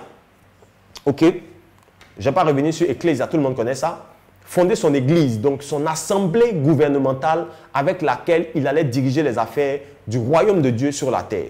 Deuxièmement, pour qu'eux soient le garant de la pensée du royaume au sein de l'église. La raison pour laquelle Dieu a établi le ministère apostolique, c'est pour être garant de la pensée du royaume au sein de l'église. Donc, ce qui garantit à l'église de continuer à travailler dans la perspective globale de Dieu, dans la pensée du royaume, c'est le ministère de l'apôtre. L'apôtre est le garant de la pensée du royaume. L'apôtre n'a pas le droit de penser local. L'apôtre est un homme, est un appelé, est un ministre de Dieu qui doit toujours garder une perspective globale. Il ne doit pas voir église, il ne doit pas voir dénomination, il doit voir royaume. Un apôtre qui ne sait pas considérer les intérêts du royaume avant les intérêts de sa communauté, je doute qu'il soit apôtre. Parce que pour être un apôtre, la première chose fondamentale, c'est d'avoir en esprit la pensée du royaume, la pensée globale. Dieu n'est pas là pour nos dénominations, il n'est pas là pour nos frontières d'église, il n'est pas là pour notre logo d'église, il n'est pas là pour nos couleurs, il n'est pas là pour nos temples, il n'est pas là pour nos instruments. Dieu est là pour emmener les intérêts de son royaume premièrement sur la terre. Et un apôtre dans l'église et dans une église locale et dans l'église corps de Christ doit être le garant de la pensée du royaume. Un apôtre sait que c'est important d'avoir des différentes dénominations, des différentes tendances. Il sait l'importance de la diversité, mais de l'unité. Un apôtre comprend que la pensée de l'église ou la pensée locale n'est pas plus grande que la pensée du royaume, donc la pensée globale. Un apôtre sait quand il doit s'élever au-dessus de l'assemblée locale pour emmener l'œuvre de Dieu à ne pas être une œuvre simplement locale, mais à devenir une œuvre qui est globale, une œuvre qui touche les nations, une œuvre qui remplit le mandat initial de Dieu sur la terre, celui d'emmener son règne, pas dans nos bâtiments d'église, mais dans les nations et dans l'humanité. Est-ce que vous êtes avec moi? Quelqu'un dit avec moi le royaume. Quelqu'un dit avec moi le royaume. Shabababaradaba. C'est la fondation, c'est le fondement de la pensée globale. C'est le royaume. Si vous ne connaissez pas ça, chez nous à l'église d'ailleurs, chez nous au RCC, les fondements qu'on partage avec tous les nouveaux croyants, le premier cours, le cours de base dans notre assemblée, s'intitule la révélation du royaume. C'est le cours de base. Tous les nouveaux arrivants font ce qu'on appelle le 101, c'est la révélation du royaume.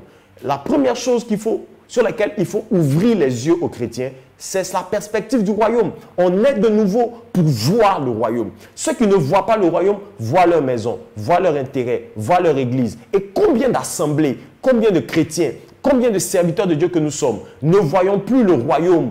Nous sommes nés de nouveau, mais on continue à voir nos assemblées, nos temples, nos fidèles, nos membres, nos maisons, nos femmes, nos épouses, nos biens, notre argent, notre percée, notre travail, notre déblocage. Beaucoup d'entre nous ont perdu la pensée globale parce que dans l'église de notre temps, l'une des choses que Dieu doit restaurer, et je prie au nom de Jésus, l'une des choses que Dieu doit restaurer, c'est qu'il doit restaurer la pensée globale, la pensée du royaume. Dieu doit nous réapprendre à voir le royaume, à voir le royaume.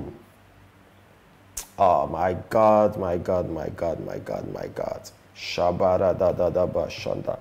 Bria da da da bo shade de de bra. Bria da da da da da ba shande. L'apôtre donc, c'est celui qui, selon Éphésiens chapitre 4, verset 1, a reçu un ministère. L'apôtre a reçu un ministère. Le ministère a une implication locale, mais le ministère peut avoir une implication globale. Donc, l'apôtre fait un travail dans l'église locale. Le travail de l'apôtre dans l'église locale, ce n'est pas juste de bâtir des églises, parce qu'à une certaine époque, on a limité le ministère apostolique au fait de bâtir des églises. Il y a 8 types d'apôtres. Je n'ai pas le temps de vous dire tout ça aujourd'hui, mais il y a au moins 8 types d'apôtres. Tous les apôtres ne sont pas des apôtres bâtisseurs. Il y a des apôtres qui n'ont jamais bâti d'église. D'ailleurs, l'apôtre Pierre, à qui on a dit, sur toi je bâtirai mon église, il n'a jamais bâti lui-même d'église. L'apôtre Pierre n'a jamais bâti une seule assemblée. Il est resté à l'église de Jérusalem. Il a juste envoyé Barnabas à Antioche, mais il n'a jamais lui-même été le bâtisseur de plusieurs églises. Ok? Contrairement à l'apôtre Paul, qui a travaillé dans bâtir plusieurs assemblées avec l'apôtre Barnabas et toute son équipe apostolique. Donc, il n'y a pas juste que des apôtres qui bâtissent. Il y a 8 types différents d'apôtres. Un jour, je pense que j'aurai le temps de vous enseigner sur ça. Mais l'apôtre a un rôle dans l'église locale. Mais l'apôtre a une contribution également dans la pensée globale, donc dans le but global de Dieu sur la terre. Et l'apôtre, c'est un ministère. L'apôtre, c'est un appel. L'apôtre, c'est une fonction ministérielle dans le royaume de Dieu. L'apôtre, c'est une fonction qui siège au sein de l'assemblée locale. Mais l'apôtre peut lui aussi devenir, quand il shift à la dimension du royaume, il peut passer donc de ce qu'on appelle l'apôtre à l'apostolique. Vous savez, dans la Bible, très souvent, on utilise le mot prophète pour parler des gens qui ne sont pas prophètes de ministère. Par exemple, quand la Bible dit dans le livre de 1 Corinthiens que ceux qui prophétisent parlent l'un après l'autre. Il dit s'il y a des prophètes, que chacun parle et que l'un parle et que l'autre écoute. Là, quand il parle de prophète, il ne parle pas de prophète de ministère. Il parle de gens dons prophétiques, donc ceux qui prophétisent. On sait tous qu'on peut prophétiser, mais ça ne fait pas de nous un prophète. Mais pourtant, le livre de Corinthiens les appelle prophètes. Il dit, s'il y a des prophètes parmi vous, qu'un parle et que l'autre se taise. Ça veut dire qu'en fait, celui qui prophétise ou donc qui opère aussi dans le prophétique est lui aussi appelé prophète. Autant que celui qui a un ministère de prophète. En fait, un apôtre peut désigner celui qui a un ministère d'apôtre, mais un apôtre peut désigner dans sa dimension globale celui qui opère dans l'apostolique. L'apôtre c'est un ministère, l'apostolique c'est une science. Je répète, l'apôtre c'est un ministère, l'apostolique c'est une science, c'est une mentalité, c'est une façon de fonctionner. Vous pouvez être ce que vous êtes dans l'église et fonctionner dans une mentalité apostolique. Comme vous pouvez être ce que vous êtes dans l'église sans fonctionner avec une mentalité apostolique. Le souhait de Dieu, quand Dieu établissait les apôtres et les prophètes comme fondation de l'église, ce n'était pas juste des ministères. Ce n'est pas le ministère d'apôtres et de prophètes. Ce n'est pas juste moi, je suis prophète de ministère. Toi, tu es apôtre de ministère. Donc, toi et moi, on est le fondement de l'église. Ce n'est pas ça. Le fondement dont Dieu parle, ce n'est pas l'apôtre homme ministre. Ce n'est pas le prophète homme ministre, mais c'est le prophétique et l'apostolique. Donc, c'est la pensée, c'est la façon dont l'apôtre réfléchit, c'est la façon dont le prophète réfléchit. La science prophétique et la science apostolique sont les fondations de l'Église. Écoutez-moi bien ici sur ce point. Je répète, la science prophétique et la science apostolique sont les fondations de l'Église. C'est pour ça que mutuellement, un apôtre comprend la pensée prophétique et un prophète est censé connaître ou comprendre la pensée apostolique. Le problème, c'est que l'un des deux fondements ne fonctionne pas sans l'autre. Les apôtres et les prophètes ne sont pas juste, ils ne parlent pas juste de ministère. Quand il dit vous avez pour fondement les apôtres et les prophètes, il ne s'agit pas des ministères. Il s'agit des onctions, il s'agit de la pensée apostolique, il s'agit de la science apostolique et de la science prophétique. Parce que autant l'apostolique est une science, autant le prophétique est une science. C'est pour ça qu'un prophète qui connaît la science prophétique peut te parler de mystères prophétiques que tu vas trouver ou juger comme étant des choses mystiques. Par exemple, quand on parlait de portes, je parlais de vent et de portes. Ça, c'est la science prophétique. Parce que Dieu peut faire grâce à un apôtre de comprendre les mystères prophétiques, donc les choses de l'esprit, les choses du monde spirituel. C'est pour ça que vous voyez un apôtre comme l'apôtre Jean. L'apôtre Jean était apôtre, mais regardez la dimension dans laquelle Jean opère et dans laquelle il écrit l'Apocalypse. Paf, il est enlevé au troisième ciel, au premier ciel. Il voit l'adoration dans les cieux. Il monte ici. Il parcourt la terre en un instant. Ça, c'est la science prophétique. Il était apôtre de ministère, mais il connaissait la science prophétique. Parce que les fondements de l'Église, c'est la science apostolique premièrement et c'est la science prophétique deuxièmement. 1 Corinthiens chapitre 12 au verset 28 dit « J'ai établi dans l'Église avec E majuscule, premièrement les apôtres, et ensuite les prophètes. » Je vous disais tout à l'heure que quand on utilise parfois le mot apôtre, on ne parle pas de l'apôtre de ministère. Parce qu'en rien du tout, Dieu ne souhaite que l'apôtre de ministère soit plus grand que le docteur ou que l'enseignant ou que le pasteur ou que l'évangéliste. Mais ici, Dieu parle de quoi? Quand il dit j'ai établi premièrement les apôtres, ensuite les prophètes, qu'est-ce que Dieu dit? Dieu dit que la priorité n'est pas à l'homme apôtre, le ministre apôtre. La priorité, c'est la science apostolique. Le mot apôtre ici ne désigne pas une personne. Le mot apôtre désigne la science avec laquelle l'apôtre opère. En d'autres termes, les fondations de l'Église, c'est la science apostolique et c'est la science prophétique. La science apostolique est basée sur trois fondements importants. Quelqu'un peut écrire avec moi la science apostolique. La science apostolique. Écris juste en commentaire la science apostolique. Demain, je vais aggraver ça pour vous. Demain, on va aller plus loin. Aujourd'hui, je voulais faire juste un tour d'horizon, planter le décor et introduire. Écris la science apostolique. Écris ça. Il y a trois fondements essentiels à la science apostolique. Je peux vous en parler. Je peux vous parler de plusieurs autres fondements, mais il y a trois fondements essentiels. Vous savez, Dieu m'a vraiment fait grâce. Je vous enseigne des choses que je n'ai pas lues dans un livre. Parce que souvent, quand on parle des choses que Dieu nous a dites, certains pensent que c'est des choses qu'on a apprises à une école, dans un livre. Il y a un moment où on apprend certaines choses à l'école. Mais il y a des choses que Dieu te dit en intimité dans le ministère, qui sont des vérités que tu peux dire sans lire ta Bible. Il y a des messages qu'on peut prêcher sans lire les notes. Ça, c'est ce que Dieu nous a dit. Et tous les serviteurs de Dieu, tous les hommes de Dieu connaissent ça. Il y a des choses que Dieu peut nous faire prêcher sans qu'on lise nos Bibles. Ça fait partie des choses que Dieu m'a dites. Ça fait partie de mon appel. quelqu'un m'a dit, mais vous les serviteurs de Dieu de maintenant, oui, l'apôtre de la révolution, tout ça, c'est quoi? En fait, on est toujours apôtre d'eux. Je vous ai dit tout à l'heure que, on n'est pas toujours apôtre de quelque chose, mais il y a des apôtres qui sont des apôtres d'eux. C'est pour ça que Paul a dit à Pierre, il dit, toi, tu es l'apôtre des circoncis. Moi, je suis l'apôtre des païens. Ah, il est l'apôtre de quelque chose aussi. Paul dit, moi, je suis l'apôtre des païens. Toi, tu es l'apôtre Pierre. Toi, tu es l'apôtre des circoncis. Donc, on peut être apôtre pour quelque chose, pour une cause, pour une nation, pour un peuple, pour une situation. On peut être apôtre pour quelque chose. Et Dieu m'a oint pour être apôtre pour la révolution apostolique. Dieu m'a appelé à ramener la pensée apostolique dans le courant de l'Église de notre génération. Je parle de ça parce que Dieu m'en a parlé. Et je parle avec mon cœur. Écoutez-moi bien s'il vous plaît. Il y a 3 fondements essentiels dans la science apostolique. Le premier de ces fondements, c'est la science de la conquête. Si vous n'avez pas la pensée conquérante, vous n'avez pas une pensée apostolique. La première chose qui fait la pensée apostolique, c'est la pensée conquérante. C'est la science de la conquête. L'apôtre, premièrement, ou j'appelle ça souvent la science militaire. Ok? Je peux dire la science de conquête, mais la science militaire. Je préfère dire la science militaire. Premièrement, donc, c'est la science militaire. La science militaire, cette science-là fait que l'apôtre garde à l'esprit la pensée de découvrir de nouveaux territoires, conserver les acquis et de conquérir de nouveaux. Je vous ai dit tout à l'heure que le royaume consistait en 3 choses. Découvrir des territoires, conserver les territoires qu'on a découverts et conquérir des nouveaux territoires qu'on a découverts ou qu'on a conquis. Il y a 3 choses qui font la pensée du royaume. Est-ce que vous êtes avec moi? Voilà, je pense que mon micro est un peu en train de partir. Ok. Voilà, je préfère dire la science militaire. La science militaire, c'est le premier fondement de la science apostolique. Si vous n'avez pas une pensée de conquérant, parce que l'apostolos est basé sur quoi? Sur la conquête.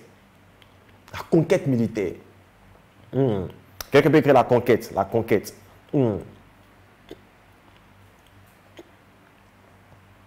Quelqu'un écrit la conquête. La conquête. Écris en commentaire la conquête. La première science, donc, dans la grande science apostolique, la première science, c'est la science militaire. Un apôtre ou quelqu'un qui opère dans l'apostolique, vous pouvez opérer dans l'apostolique en étant un directeur d'entreprise, en étant un footballeur, en étant un sportif, en étant dans la mode, en étant dans l'entrepreneuriat. C'est pour ça que vous allez voir que beaucoup d'apôtres parlent beaucoup des choses qui concernent la société. Je vais en parler tout à l'heure. Donc, on peut ne pas être apôtre de ministère comme je le suis, mais avoir ou opérer dans l'apostolique. Et Dieu appelle l'Église elle-même à être une Église apostolique. Pourquoi? Parce que premièrement, l'Église ne doit jamais perdre de vue la science militaire et l'idée de la conquête. Une Église qui arrête de conquérir a commencé à atteindre son apogée et arrêtera d'emmener l'influence du royaume de Dieu sur la terre. Écoutez-moi, je vous dis ceci. Quand Paul établissait Timothée sur l'église d'Éphèse, Éphèse était la 3e, la 4e plus grande ville de l'Empire romain et elle était peuplée à l'époque d'environ 250 000 habitants. Quand Paul établit Timothée sur l'église d'Éphèse, quand Paul laisse Timothée sur l'église, presque la moitié de la ville d'Éphèse, environ 100 et 120 000 personnes étaient déjà sauvées à Jésus dans la ville d'Éphèse. Presque la moitié de la ville. Mais aujourd'hui, la ville d'Éphèse existe toujours. La ville n'est plus en grande partie. Elle a été visitée plusieurs fois par les caravanes musulmanes. Et ensuite, elle a été reconquise par les orthodoxes. Donc, la foi chrétienne a disparu d'Éphèse. Parce qu'on peut conquérir des territoires et on peut les perdre. L'Église doit garder la conscience apostolique en premièrement gardant la science militaire. Les apôtres sont le garant de la science militaire au sein de l'Église. Ils sont ceux qui disent à l'Église, nous devons rester au combat et continuer à aller en conquête. L'Église ne doit pas se fermer sur elle-même. L'Église ne doit pas rester locale. L'Église doit être comme l'Empire romain était. L'Église ne doit pas être comme l'Empire d'Égypte. C'est pour ça que je vais donner tous ces exemples pour que vous puissiez bien me comprendre. L'Église travaille pour un royaume. Et l'Église doit être constamment dans la pensée de ce royaume. Ce royaume doit s'étendre.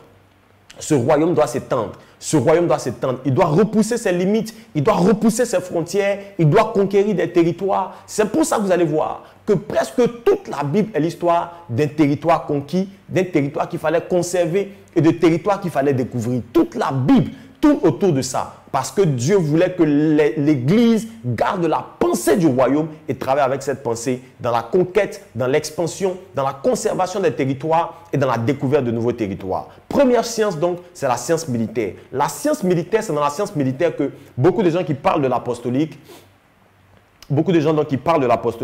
parlent beaucoup de l'infiltration. Ok? Donc il faut... et beaucoup de gens pensent que c'est juste ça l'apostolique. Pour beaucoup de gens, l'apostolique, c'est qu'il faut juste qu'on emmène des chrétiens dans la société, qu'ils soient bien placés dans la société et que les chrétiens aussi percent comme les païens ont percé dans le monde et que aussi les chrétiens aussi puissent avoir des positions pour qu'ils puissent aussi faire changer les lois à voter. C'est pas ça l'apostolique. Fondamentalement, l'apostolique, l'infiltration est une méthode de la science militaire. Mais il n'y a pas que l'infiltration dans la science militaire apostolique. Il y a bien d'autres choses. Il y a le camouflage, il y a des choses que je vais vous montrer demain qui sont des choses très graves. Il y a l'infiltration, il y a plein de choses que je vais vous montrer demain. Mais dans la science militaire, je vais m'attarder sur la science des conquêtes territoriales. C'était ça vraiment le plus important pour Dieu. Il y a même l'exploration, il y a plein de choses. La deuxième science apostolique qui est très importante, c'est la science politique. Parce que l'apostolique également fait beaucoup attache à la politique. Donc, dans la gestion et dans l'administration du territoire. La science politique, dans l'apostolique, va nous faire avoir de l'influence dans le pays dans lequel nous sommes, à influencer les systèmes qui contrôlent une nation, un peuple, un territoire, la façon dont un territoire est administré, est géré. Comment est-ce qu'on a de l'influence politique sur une cité? Parce que la politique, je vous ai dit tout à l'heure, c'est la gestion, c'est l'administration du territoire. Par la façon dont un territoire est administré, on peut l'arracher à Dieu et le confier à l'ennemi. Donc, beaucoup de pays, de nations, de peuples ont été juste arrachés à la foi chrétienne juste par la façon dont le pays a été administré. La politique peut déconnecter un peuple de Dieu. Je répète, la politique peut déconnecter un peuple de Dieu. C'est pour ça que le deuxième pilier de la science apostolique, c'est la science politique. Les apôtres comprennent l'administration, la gestion du territoire. Écoutez-moi bien. Parfois, quand les apôtres parlent, vous avez l'impression qu'eux-mêmes peuvent se présenter pour devenir maire, pour devenir président, pour devenir ceci ou cela. Parce qu'ils ont une compréhension surnaturelle des systèmes qui font fonctionner les nations, les territoires, les pays, les continents, les peuples, etc. Ils sont très concernés par des sujets de société, par des sujets d'ordre politique, par des sujets d'ordre sociétal. Pourquoi? Parce que dans l'apostolique, il y a une science politique qui s'intéresse à l'administration du territoire et de la cité. Est-ce que quelqu'un peut créer avec moi une science politique? Une science politique. Écris juste en commentaire une science politique. Rababa, shadadadabra. Et dernièrement, la troisième science apostolique, c'est la science économique. Les apôtres comprennent la nécessité de la prospérité dans la perspective de gagner les nations.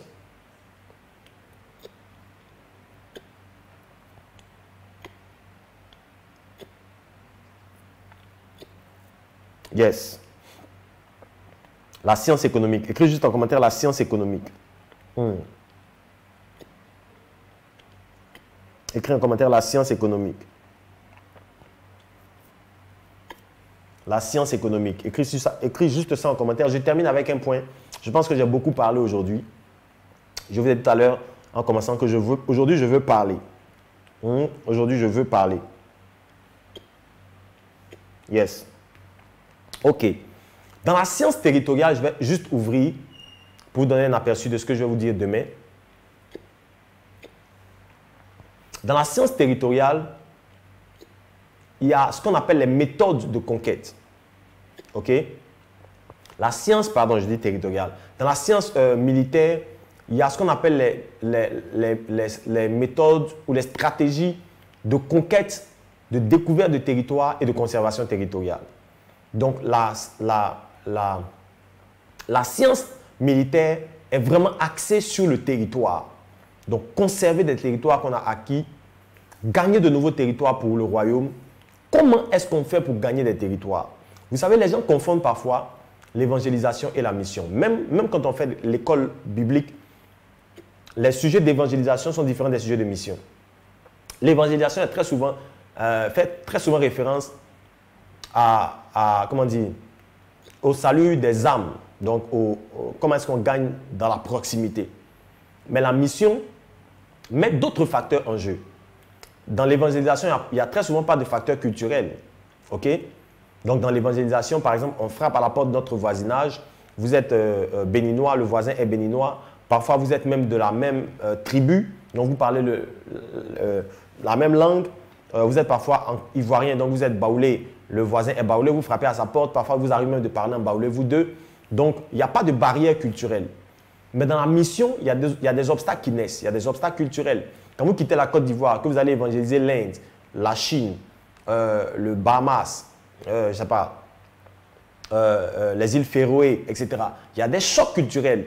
Il y a ce qu'ils mangent, qu'ils ne mangent pas. Il y a la façon dont ils s'habillent. Il y a des peuples qui ne s'habillent pas du tout. Donc, juste, il y a des peuples, par exemple, les Amazones.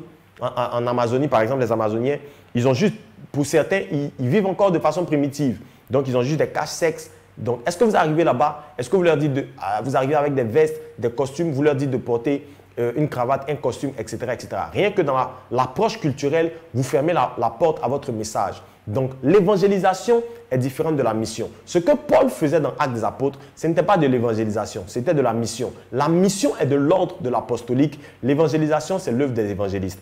Les évangélistes gagnent des âmes. Les apôtres gagnent des nations.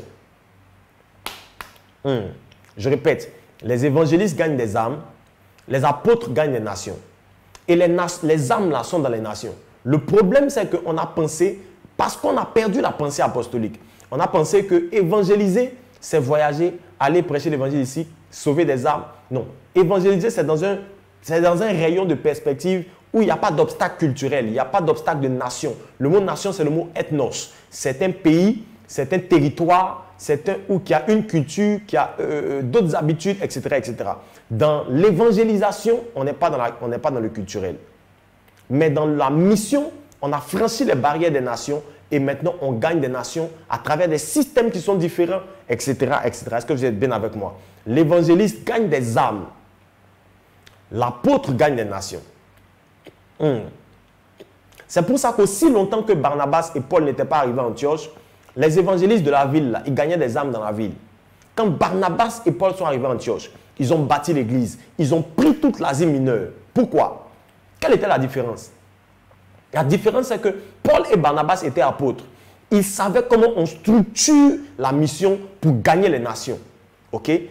Les autres étaient évangélistes. Ils savaient comment est-ce qu'on parle à une âme pour sauver son âme. En réalité, dans le plan de Dieu, l'évangéliste travaille main dans la main avec l'apôtre. L'apôtre, c'est le stratégos. L'apôtre, c'est le général. L'apôtre, c'est celui qui conçoit la stratégie militaire. C'est celui qui conçoit la stratégie de guerre. En fait, vous n'avez pas le droit d'aller au combat si vous ne connaissez pas la stratégie. Je répète, vous n'avez pas le droit d'aller au combat si vous ne connaissez pas la stratégie. Le problème, c'est que beaucoup de nos églises, ayant perdu la pensée apostolique, pensent qu'il suffit juste d'évangéliser, remplir les bancs de l'église, donc remplir la salle de l'église. Si on a une salle de 1000 places et qu'on est 1000, alors l'église travaille bien. C'est bien que l'église soit remplie. Je ne dis pas qu'il ne faut pas que l'église soit remplie. C'est bien que l'église soit remplie. Mais dans la perspective de Dieu, Dieu est dans une perspective plus grande. Dieu veut shape the nations and win the soul. Donc il veut quadriller la nation et gagner les âmes. Demain, je vais parler en profondeur sur ça. Et je vais vous montrer toutes les méthodes qui sont dans la science militaire. Toutes les méthodes qui sont dans la science militaire, les méthodes d'infiltration, les méthodes d'exploration. Parce que vous allez voir dans la Bible qu'à chaque fois qu'il fallait aller conquérir un nouveau territoire, on emmenait toujours des espions pour aller explorer le pays. Pourquoi est-ce que Josué, Moïse, la maison de Joseph, pourquoi est-ce qu'à chaque fois ils ont envoyé des espions dans les pays qu'ils devaient conquérir? La maison de Joseph envoyait des espions dans Juge. Ils ont envoyé des espions à Bethel. Josué, dans Josué chapitre 2, a envoyé des espions à Jéricho. Il a envoyé des espions à Laï, même dans une autre ville. Moïse a envoyé des espions à Canaan. Pourquoi est-ce qu'à chaque fois qu'il fallait entrer dans un territoire, pourquoi est-ce qu'il fallait envoyer des espions pour aller explorer le territoire et revenir avec un rapport? Pourquoi est-ce que c'était nécessaire? Demain, je vais vous montrer ça. Demain, je vais vous montrer comment est-ce que Paul dit ceci. Quand j'étais avec les païens, je me suis fait comme païen. Quand j'étais avec les juifs, comme étant moi-même juif, quand j'étais avec les gens qui n'ont pas la loi, comme étant sans loi. Pourquoi est-ce que Paul est comme un caméléon? Il s'adapte aux gens avec qui il est en contact. C'est ce qu'on appelle dans la science apostolique le camouflage. Donc vous prenez la forme de l'environnement dans lequel vous êtes. Et les militaires de notre époque utilisent les mêmes méthodes. Si vous voyez par exemple la couleur des treillis, les Marines, quand ils sont allés en combat dans le Sahel, ils sont allés avec des treillis pas verts, ils sont allés avec des treillis marron, kaki, clair. Parce que ça devait avoir la couleur du désert. Quand les Marines vont en combat dans un environnement aquatique, ils ont des treillis bleu ciel, bleu foncé, bleu marine, etc. Pourquoi? Parce qu'on est dans un environnement aquatique. Quand l'armée va en combat dans un environnement forestier, ils ont des treillis verts. Vert, vert clair, vert pour représenter la nature et pour pouvoir se camoufler dans l'environnement. Parce que chaque tenue qu'on met pour aller en guerre est fonction du terrain dans lequel on doit aller combattre. On appelle ça en apostolique. Demain, je vais montrer des choses trop graves. Demain, on va aller en profondeur dans la science. Aujourd'hui, je voulais donner une introduction pour que vous puissiez capter la pensée globale et que Dieu puisse nous aider à progresser demain. Est-ce que tu es là? De là où tu es, je voudrais prier pour toi. Prier que tu lèves la main. Et nous sommes comme des points de contact. Que Dieu restaure la pensée apostolique. Que Dieu restaure la pensée apostolique. Élève ta voix, prions ensemble pendant 1 minute. J'ai trop parlé pendant 1 minute, juste 1 minute. Et on bénit Dieu pour sa parole. On bénit Dieu pour ce message. On bénit Dieu pour la suite. Élève ta voix, juste une toute petite minute. Shababaradababa, le debriadadadaba shande. Makuradaba sebriadadadabo shande. Marabada de debo shabra. Brakupalada dozo paladia. Seigneur, restaure la pensée apostolique dans l'église. Restaure la pensée apostolique dans l'église. Restaure la pensée apostolique dans l'église. In the name of Jesus. Briabade debo shada. Maradubadi vapole de briade. In the name of Jesus. Merci Saint-Esprit. Ouvre nos esprits. Ouvre nos esprits. Même si ce ne sont pas des choses habituelles. Seigneur, ouvre nos esprits pour que nous les comprenons, que nous les captons et que nous puissions courir avec. Au nom de Jésus, Amen. Écris juste Amen en commentaire. Écris en commentaire Amen. Demain, je vais aller dans des choses très graves. Demain, demain là, je vais aller dans des choses graves, profondes concernant la science apostolique. Aujourd'hui, je voulais vraiment introduire pour vous donner la pensée. Pour vous donner la pensée globale. Et vous allez voir que ça va changer la mentalité de plusieurs d'entre vous. La raison pour laquelle nos églises ont été limitées jusqu'à aujourd'hui. Les églises des générations précédentes, on avait même du mal à laisser les gens entrer dans certains secteurs d'activité. Pourquoi? À cause de l'absence de la pensée apostolique. Il y a 2 ministères qui ont été combattus à travers les temps dans l'Église. Et ces 2 continuent d'être combattus. Vous ne savez pas peut-être, le premier d'entre eux, c'est le ministère apostolique. Pour beaucoup de dénominations aujourd'hui, il n'existe plus d'apôtres. Moi, il m'est arrivé de rencontrer des gens qui m'ont dit il n'existe plus d'apôtres à notre époque. Les apôtres là, c'était les 12 apôtres de Jésus. Il n'existe plus d'apôtres à notre époque. On me l'a dit en face. On me l'a dit en face. Donc, il existe encore des zones où le ministère apostolique n'est pas reconnu. Ok? Il est combattu. Ou parfois où le ministère apostolique est considéré comme un summum. Donc, vous grandissez et vous devenez apôtre. Ok? Ou le deuxième ministère qui est très combattu, c'est le ministère prophétique. Il y a des endroits, il y a des dénominations où on ne reconnaît pas, où on n'accepte pas, où on ne consacre personne au ministère prophétique. Donc, ce sont ces 2 ministères qui, dans l'Église, au fil des siècles, ont été absents. Pourquoi? Parce que la stratégie de l'ennemi, c'était d'enlever à l'Église la pensée apostolique et d'enlever à l'Église la pensée prophétique. Si vous ôtez ces 2 choses à l'Église, l'Église ne peut plus aller dans les desseins de Dieu. L'Église commence à mettre le focus sur tout ce qui est local. Parce que l'enseignant est local. L'évangéliste est local. Ok? Certains me diront, on a un ministère évangéliste international. Mais ça, ce n'est pas de l'évangéliste en réalité. En réalité, ce que fait Renard Bonke, c'est de la mission. On n'est plus dans le domaine de l'évangéliste. On est dans le domaine de l'apostolique. Et je vais vous dire tout ça avec beaucoup de détails. C'est vrai qu'on peut avoir un ministère d'évangéliste avec une grâce apostolique. Donc, on peut faire une mission qui est globale, on peut sortir de son pays, on peut aller dans d'autres pays, rencontrer d'autres cultures, évangéliser d'autres peuples, mais ce n'est plus de la mission locale, ça devient de la mission globale. Et il y a des engagements apostoliques dans ce que Rena Bonke, par exemple, faisait et que Daniel Kolenda a continué à faire, par exemple. Donc, on va en parler vraiment en détail. Et l'église d'aujourd'hui, donc, est devenue une église focus sur elle-même, focus sur son business plan, focus sur sa croissance, focus sur ses finances. Et on a perdu de vue la pensée apostolique. Je prie que Dieu restaure cette pensée dans l'église au nom de Jésus. Prends juste une offrande là où tu es. Si tu veux juste te semer comme ça, prends une offrande. Prends une offrande. Vous connaissez les moyens de paiement. Si tu veux faire une offrande, il y a PayPal, Arnold de Bognon sur PayPal.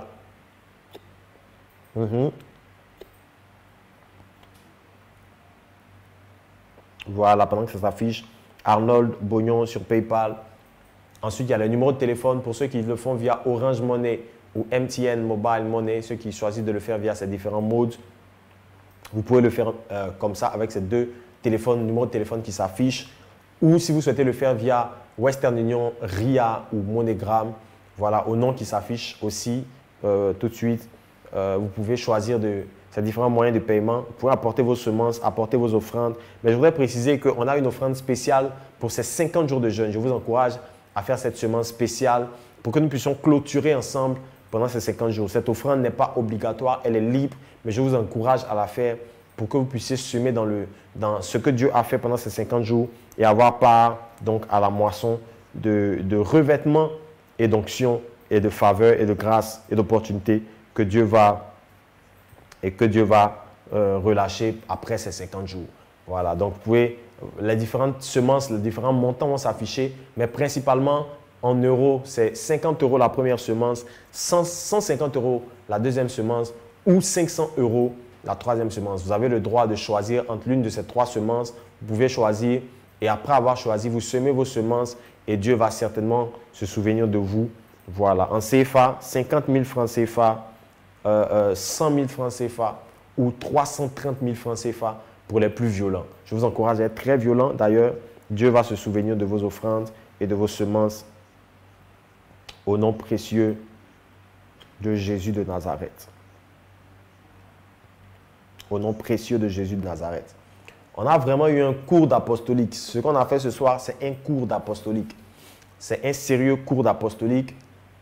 Et il y a beaucoup de choses que je peux vous dire que je ne vous ai pas encore dites. J'espère que demain, Dieu va nous faire grâce de pouvoir partager des choses plus concrètes. Aujourd'hui, je voulais vraiment, comme je l'ai dit, introduire.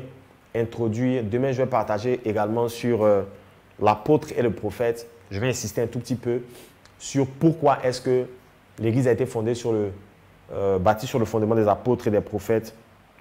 Donc, on va insister sur toutes ces choses et Dieu va nous faire du bien. Restez connectés demain, s'il vous plaît. Demain, Dieu va encore nous emmener plus loin. Je vais insister sur les sciences. Je vais m'attarder vraiment sur la science militaire. Et si je peux, donc, je vais aller sur les autres sciences également. Voilà, que Dieu vous bénisse. Enfin, je dis demain, mais c'est plutôt vendredi. Voilà, c'est plutôt vendredi.